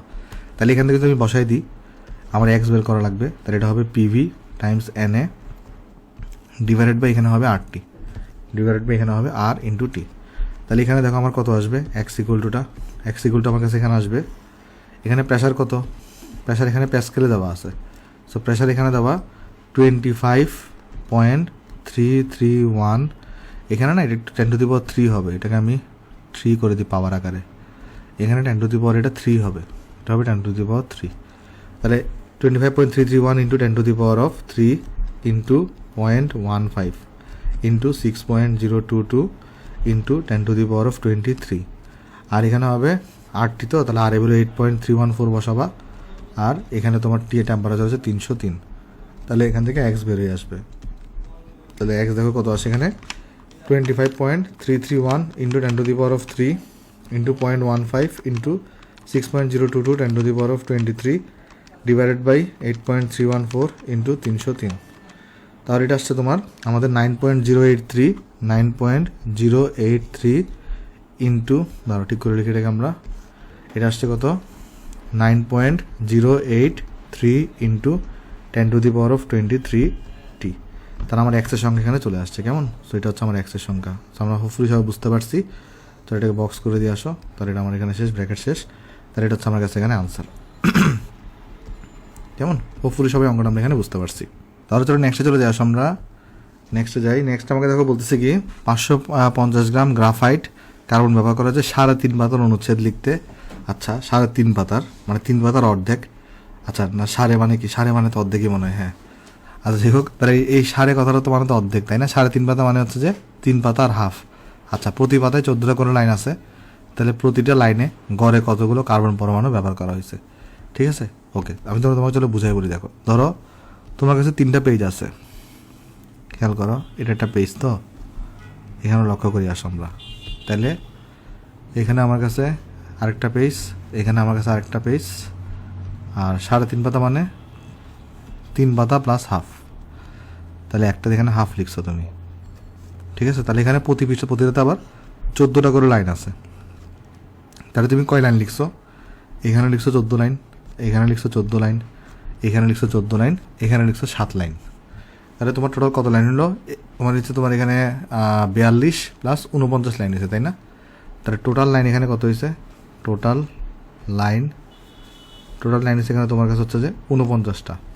এখন টোটাল লাইন যদি 49টা হয়ে থাকে, তাহলে আমাকে বলছে টোটাল 49 লাইন লিখতে তোমার এতটুকু খরচ হয়েছে। তাহলে এক লাইনে কতটা কার্বন পরমাণু ব্যবহার করা হয়েছে? তাহলে আমরা লিখবো 49 লাইনে লাইন লিখতে কার্বন খরচ হয় তোমার 550 মিলিগ্রাম। তাহলে এক লাইন লিখতে কার্বন খরচ হয় সেটা কত বলো তো? এই 550কে দ্বারা আমরা 49 দিয়ে ভাগ করে দিব। 550কে দ্বারা আমরা 49 দিয়ে ভাগ করে দেবো, এত মিলিগ্রাম। তাহলে এটা কত আসবে এখানে? 550 ডিভাইডেড বাই 49, সেটা আসবে 11.224 11.224 মিলিগ্রাম। তাহলে এটা কিন্তু আমার এম। তাহলে এখন আমরা জানি m/m is equal two x/Na। তাহলে x হচ্ছে আমাকে এখানে বের করতে হবে। তাহলে x ইকুয়াল টু আসবে m/m ইন্টু Na আসবে। তাহলে এখানে m এর ভ্যালু বসাই দাও। m এর ভ্যালু হচ্ছে তোমার কাছে 11.224 গ্রামের দিতে গেলে 10⁻³ দিয়ে মাল্টিপ্লাই করা লাগবে। আর এখানে 12, Na হচ্ছে 6.022 ইন্টু 10⁻23। তাহলে এখানে কত আসবে দেখো? 11.224 into 10⁻³ divide by 12 into 6.022 10⁻23।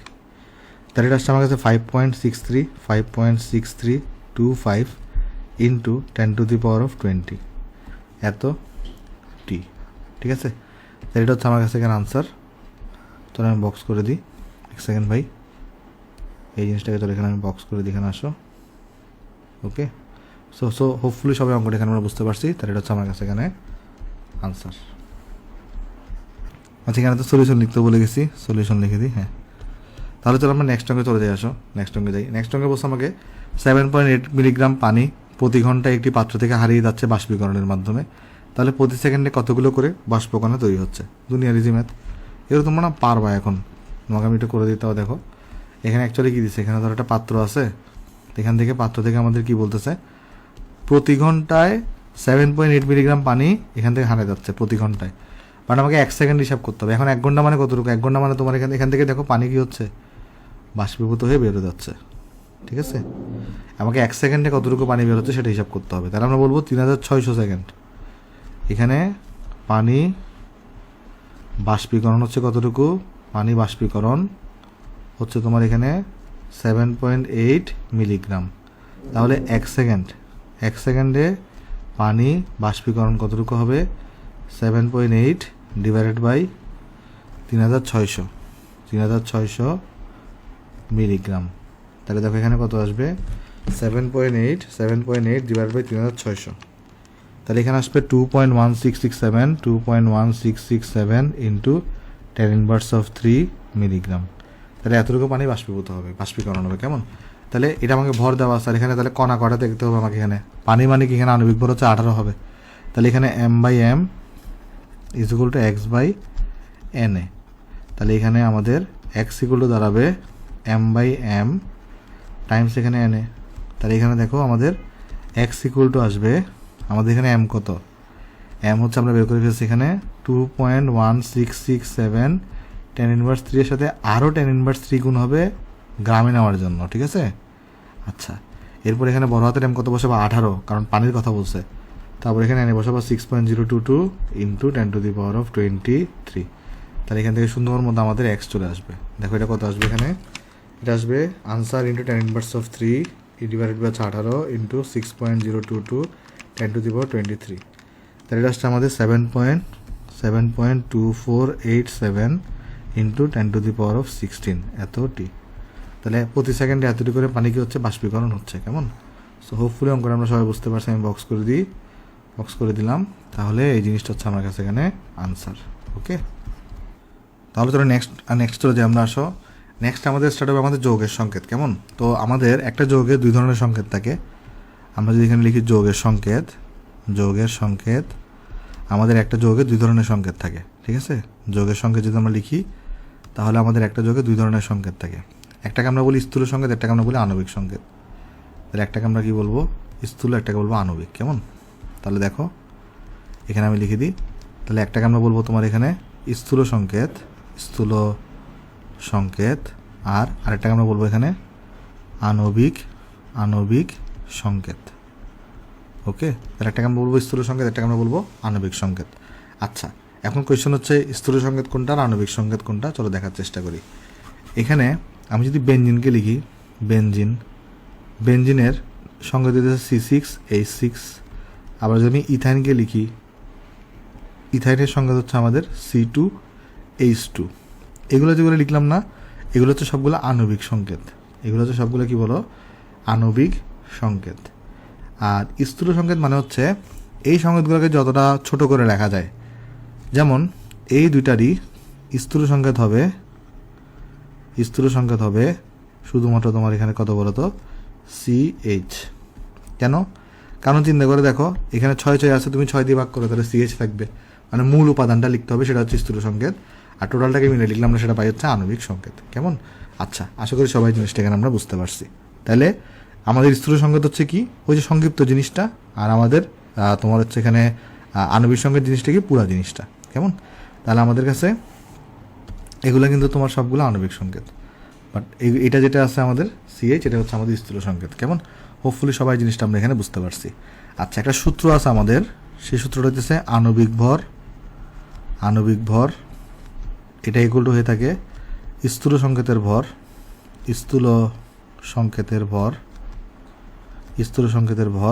Times হচ্ছে তোমার n।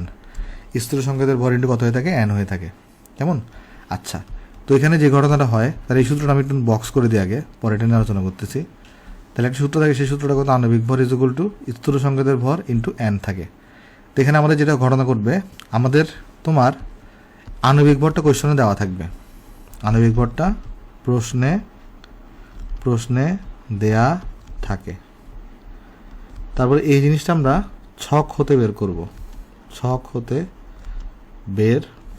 মানে এটা দেওয়া থাকবে না, এটা আমাকে বের করতে হবে। এরপরে এই ভ্যালুগুলো বসাই আমি এনটা এখানে ফাইন্ড আউট করতে হবে, এনটা ফাইন্ড আউট করে আমার এখানে কাজ। কারণ আমরা সবাই জানি আণবিক সংকেত ইকুয়াল টু কত হবে, এটা মনে রাখতে পারো, আণবিক সংকেত ইকুয়াল টু হবে আরেকটা সংকেত, এটা হবে এই যে স্থূল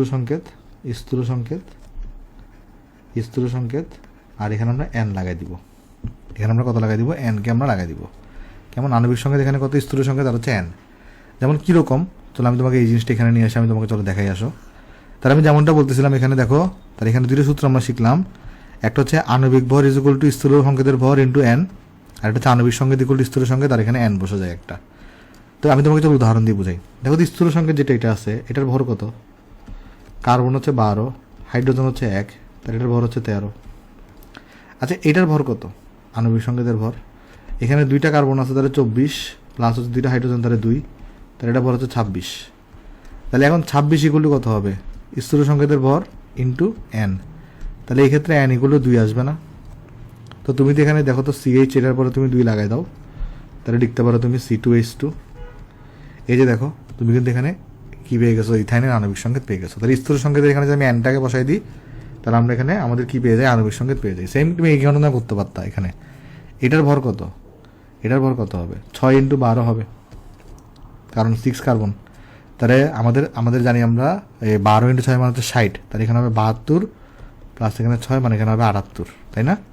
তাহলে ওই 78কে তুমি যদি এখন এখানে 13 দিয়ে ভাগ করো, কারণ 78 হচ্ছে আণবিক সংকেতের ভর, 13 হচ্ছে স্থূল সংকেতের ভর, এখানে এন বের করো, দেখবে এখানে এন আসবে 6। তাহলে এটার সংকেত কত হবে, আণবিক সংকেত CH এর পরে 6 বসাবা, তাহলে লিখতে পারবা C6H6। তার মানে কি দাঁড়াচ্ছে, এখানে তুমি যদি স্থূল সংকেত বের করতে পারো আর এখানে যদি তুমি এনটা বের করতে পারো, তাহলে তুমি এখানে আণবিক সংকেত পেয়ে যাবা। তোমার কোয়েশ্চনে আণবিক সংকেতই তোমাকে বের করতে বলবে, কেমন? সো এগুলো তোমার কাছে হয়তো একটু কঠিন মনে রাখতে পারে, আমরা যখন ম্যাথ করাই দেবো তখন এগুলো তোমার কাছে একদম ইজি হয়ে যাবে দেখবা, কেমন? আচ্ছা এরপরে আমাদের যোগের সংকেত বের করার জন্য একটা টার্ম সম্পর্কে আমাদের জানতে হয়, সেটা হচ্ছে আমাদের বাষ্প ঘনত্ব বা ভেপার ডেন্সিটি, কেমন? একটা টার্ম সম্বন্ধে আমাদের জানতে হয়, সেটা হচ্ছে আমাদের কি বাষ্প ঘনত্ব বা যেটাকে আমরা বলে থাকি ভেপার, তোমার এখানে ভেপার ডেন্সিটি।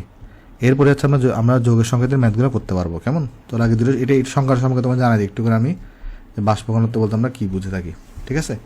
আচ্ছা এখানে ধরো তুমি একটা গ্যাসকে নিছো, ধরা যাক এখানে আমরা কি নিছি, আমরা একটা গ্যাসকে নিছি, ধরা যাক আমি একটা গ্যাসকে নিলাম, কেমন?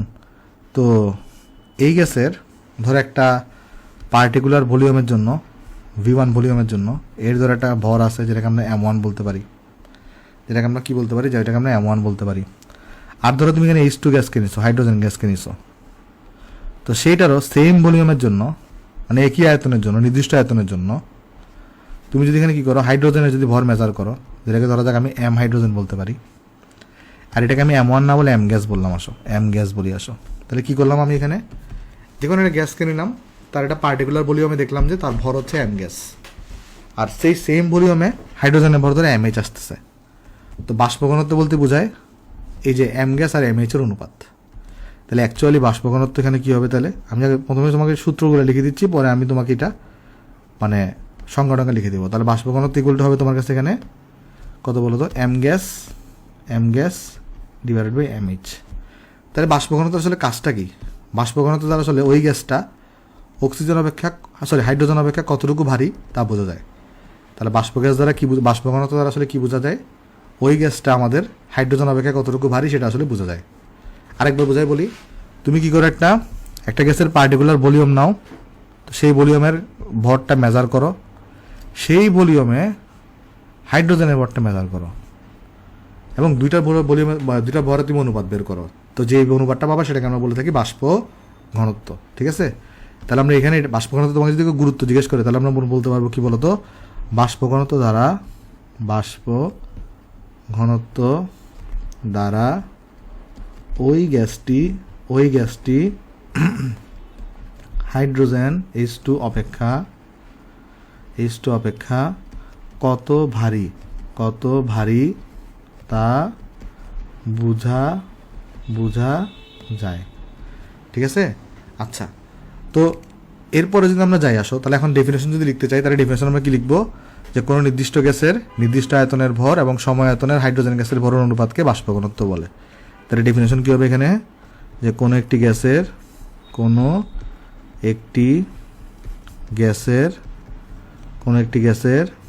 নির্দিষ্ট আয়তনের ভর এবং সম আয়তনের হাইড্রোজেন গ্যাসের ভরের অনুপাতকে বাষ্প ঘনত্ব বলে। ঠিক আছে, মানে ওই গ্যাসের বাষ্প ঘনত্ব বলে, অনুপাতকে ওই গ্যাসের বাষ্প ঘনত্ব বলে,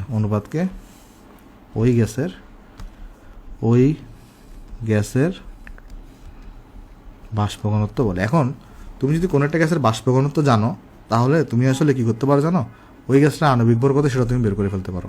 এটা একটা ফর্মুলা প্রুফ আছে, ফর্মুলা প্রুফটা আমি দেখাবো না, এটা পুরো আননেসেসারি। মানে কোনো একটা গ্যাসের আণবিক ভর যেটাকে আমরা এম দিয়ে প্রকাশ করে থাকি, এটা ইকুয়াল টু হয়ে থাকে ওই গ্যাসটার বাষ্প ঘনত্ব ইন্টু 2 ইন্টু কত হয়ে থাকে বলো তো, এখানে 2 হয়ে থাকে। কেমন? তাহলে কোনো একটা গ্যাসের কি বলতো এখানে আণবিক ভর ইকুয়াল টু কত হয়ে থাকে, ওই গ্যাসের বাষ্প ঘনত্ব ইন্টু 2 হয়ে থাকে।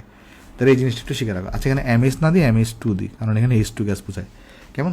আচ্ছা, তাহলে আমরা তাহলে এই ফর্মুলা কিন্তু আমাদের ম্যাথে কাজে লাগে না, বাট এই ফর্মুলা দিয়ে আমরা বাষ্প ঘনত্বের গুরুত্ব বুঝতে পারি। এই ফর্মুলাটা দিয়ে আমি কি বুঝতে পারি, আমরা বাষ্প ঘনত্বের গুরুত্বটা কি সেটা আমরা এখানে বুঝতে পারি। ঠিক আছে, মানে এটা তারা আসলে কি ইন্ডিকেট করে বা কি ইন্ডিকেট না করে। আর আমাদের ম্যাথমেটিক্সে কাজে লাগে এই ফর্মুলাটা, যে আণবিক ভর ইকুয়াল টু কত হয় বলো তো, বাষ্প ঘনত্ব টাইমস 2 হয়ে থাকে। ঠিক আছে, সো হোপফুলি আমরা সবাই জিনিসটা এখানে আমরা বুঝতে পারছি। আচ্ছা, আমি একটা ম্যাথ করাই দিই, তাহলে তোমার দেখবে এগুলো একদম সহজ হয়ে যাবে সব কিছু। একটা ম্যাথ করাই দিয়ে আসো। দেখো, আমাকে বলছে কি, একটা যৌগে 61.02% কার্বন আছে, এত পার্সেন্ট হাইড্রোজেন আছে, এত পার্সেন্ট নাইট্রোজেন আছে।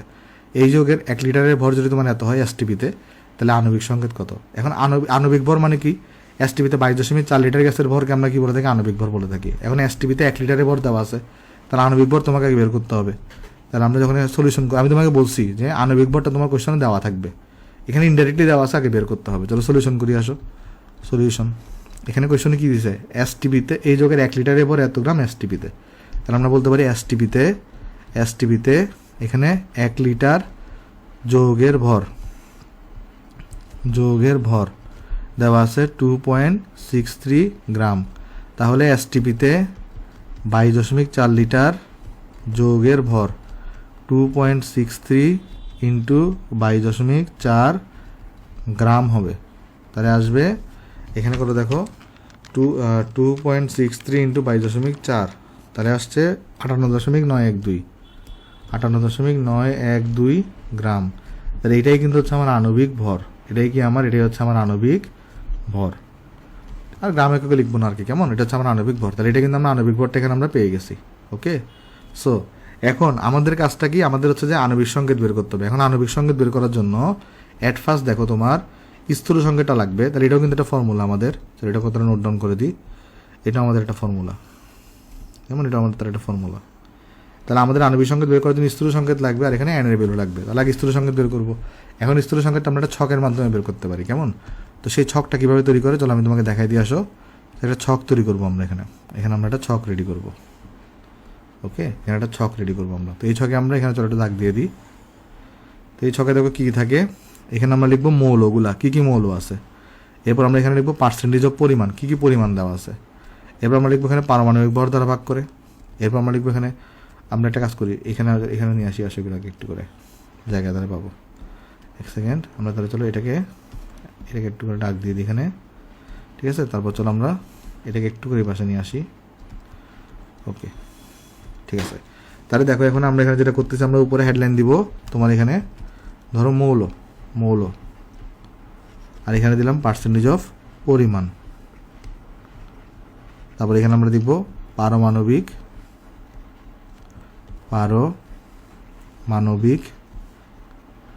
ভর দ্বারা ভাগ করে। তারপর এখানে আমরা দিব সর্বনিম্ন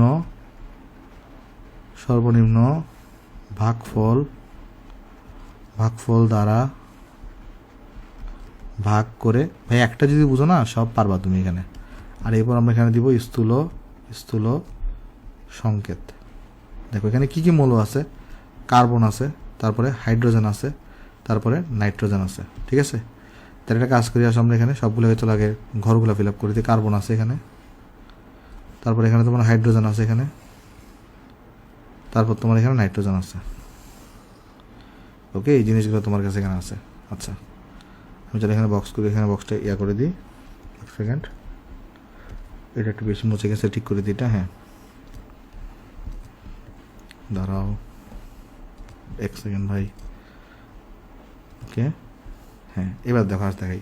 তোমার কোয়েশনে কি দেওয়া আছে দেখো, এখানে কার্বনের পার্সেন্টেজ দেওয়া 61.02%, তাহলে এখানে দেওয়া 61.02%।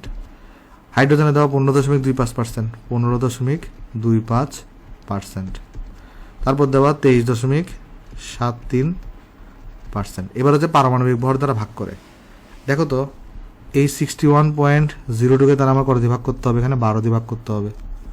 তারপর এখানে 15.25কে তাহলে আমার এখানে হাইড্রোজেনের পারমাণবিক ভর হচ্ছে যে 1 দিয়ে ভাগ করতে হবে। 23.73কে নাইট্রোজেনের পারমাণবিক ভর হচ্ছে 14 দিয়ে ভাগ করতে হবে। দেখো এখানে ভাগফলগুলো কত আসে, 661.02 ডিভাইডেড বাই 12, তাহলে এটা আসছে 5.085। এটা আসবে 15.25, আর এটা আসবে 23.73 ডিভাইড বাই 14, সেটা আসছে 1.695, 1.695। এখন দেখো এদের মধ্যে সবচেয়ে লোয়েস্ট ভ্যালু কোনটা? সবচেয়ে লোয়েস্ট ভ্যালু হচ্ছে আমাদের এইটা। এখন কি করতে বলছে? সর্বনিম্ন ভাগফল দ্বারা ভাগ করে। তার মানে এখানে যে রেজাল্টগুলো পাইছো না, এদেরকে তুমি সর্বনিম্ন রেজাল্টটা দ্বারা ভাগ করবা। তাহলে এখানে 5.085কে তাহলে আমি এখানে ওই সর্বনিম্ন ভ্যালু 1.695 দিয়ে ভাগ করব। তাহলে এখানে পাইছিলাম 15.25, ওইটাকে তাহলে আমি এখানে 1.695 দিয়ে ভাগ করব। এখানে পাইছি 1.695, এটাকে তাহলে আমরা সর্বনিম্ন ভাগফল দ্বারা এখানে ভাগ করব। মানে এইখানে যে রেজাল্টগুলো পাবা সেগুলোকে তুমি মিনিমাম রেজাল্টটা দিয়ে ভাগ করবা। তাহলে দেখো এখানে কত আসবে তোমার, এখানে কত আসবে দেখো, এখানে কত আসবে দেখো, এখানে তো 1 আসবে অবভিয়াসলি, আর এখানে কত আসবে 5.085 ডিভাইড বাই আনসার দিয়ে ভাগ করলে এটা আসবে 3, এটা আসবে 3। তারপর 15.25 যদি আমি এখানে 1.695 দিয়ে ভাগ করি, তাহলে এটা আসবে তোমার কাছে 8.997, এটাকে তুমি 9 লিখতে পারো, ঠিক আছে। 8.997 আসছে, এটাকে তুমি 9 লিখতে পারো। তাহলে এখানে স্থূল সংখ্যাটা কী দাঁড়াচ্ছে দেখো এখন। তাহলে এটাকে একটু মুছে দিই আমি, এটাকে আমি মুছে দিই, কারণ এখানে এই ঘরটা একটু ফাঁকা রাখতে হবে এখানে। তাহলে এখন চলো দেখি স্থূল সংখ্যাটা কত আসছে এখানে, কেমন? এক সেকেন্ড, তাহলে চলো দেখি স্থূল সংখ্যাটা কত। তাহলে এখানে কার্বনের আসছে 3টা, হাইড্রোজেন আসছে 9টা, নাইট্রোজেন আসছে 1টা। তাহলে এখানে আসছে কার্বন আসছে 3টা, হাইড্রোজেন আসছে 9টা, নাইট্রোজেন আসছে 1টা। তাহলে হচ্ছে আমার স্থূল সংকেত। তাহলে এখন এটা আমার কী বলতো? স্থূল সংকেত। তাহলে এখন আমাদের আণবিক ভর ইকুয়াল টু কত? আমরা সবাই জানি আণবিক ভর এটা ইকুয়াল টু হচ্ছে স্থূল সংকেতের ভর, স্থূল সংকেতের ভর গুণ n। তাহলে বা আণবিক ভর এখানে পাইছো কত? 58.912 ইজ ইকুয়াল টু স্থূল সংকেতের ভর কত? কার্বন আছে 3টা, তাহলে 3 × 12, হাইড্রোজেন আছে 9টা, নাইট্রোজেন আছে 1টা, তাহলে 14 ইন্টু তাহলে n করো এখানে। দেখো nটা এখানে কত আসে, nটা এখানে কত আসে দেখো, n এখানে আসবে তোমার 58.912 ডিভাইডেড বাই 3 × 12 প্লাস 9 প্লাস 14, তাহলে এটা কিন্তু নিয়ার 0.9985 আসছে। এখানে কত আসছে? 0.9985।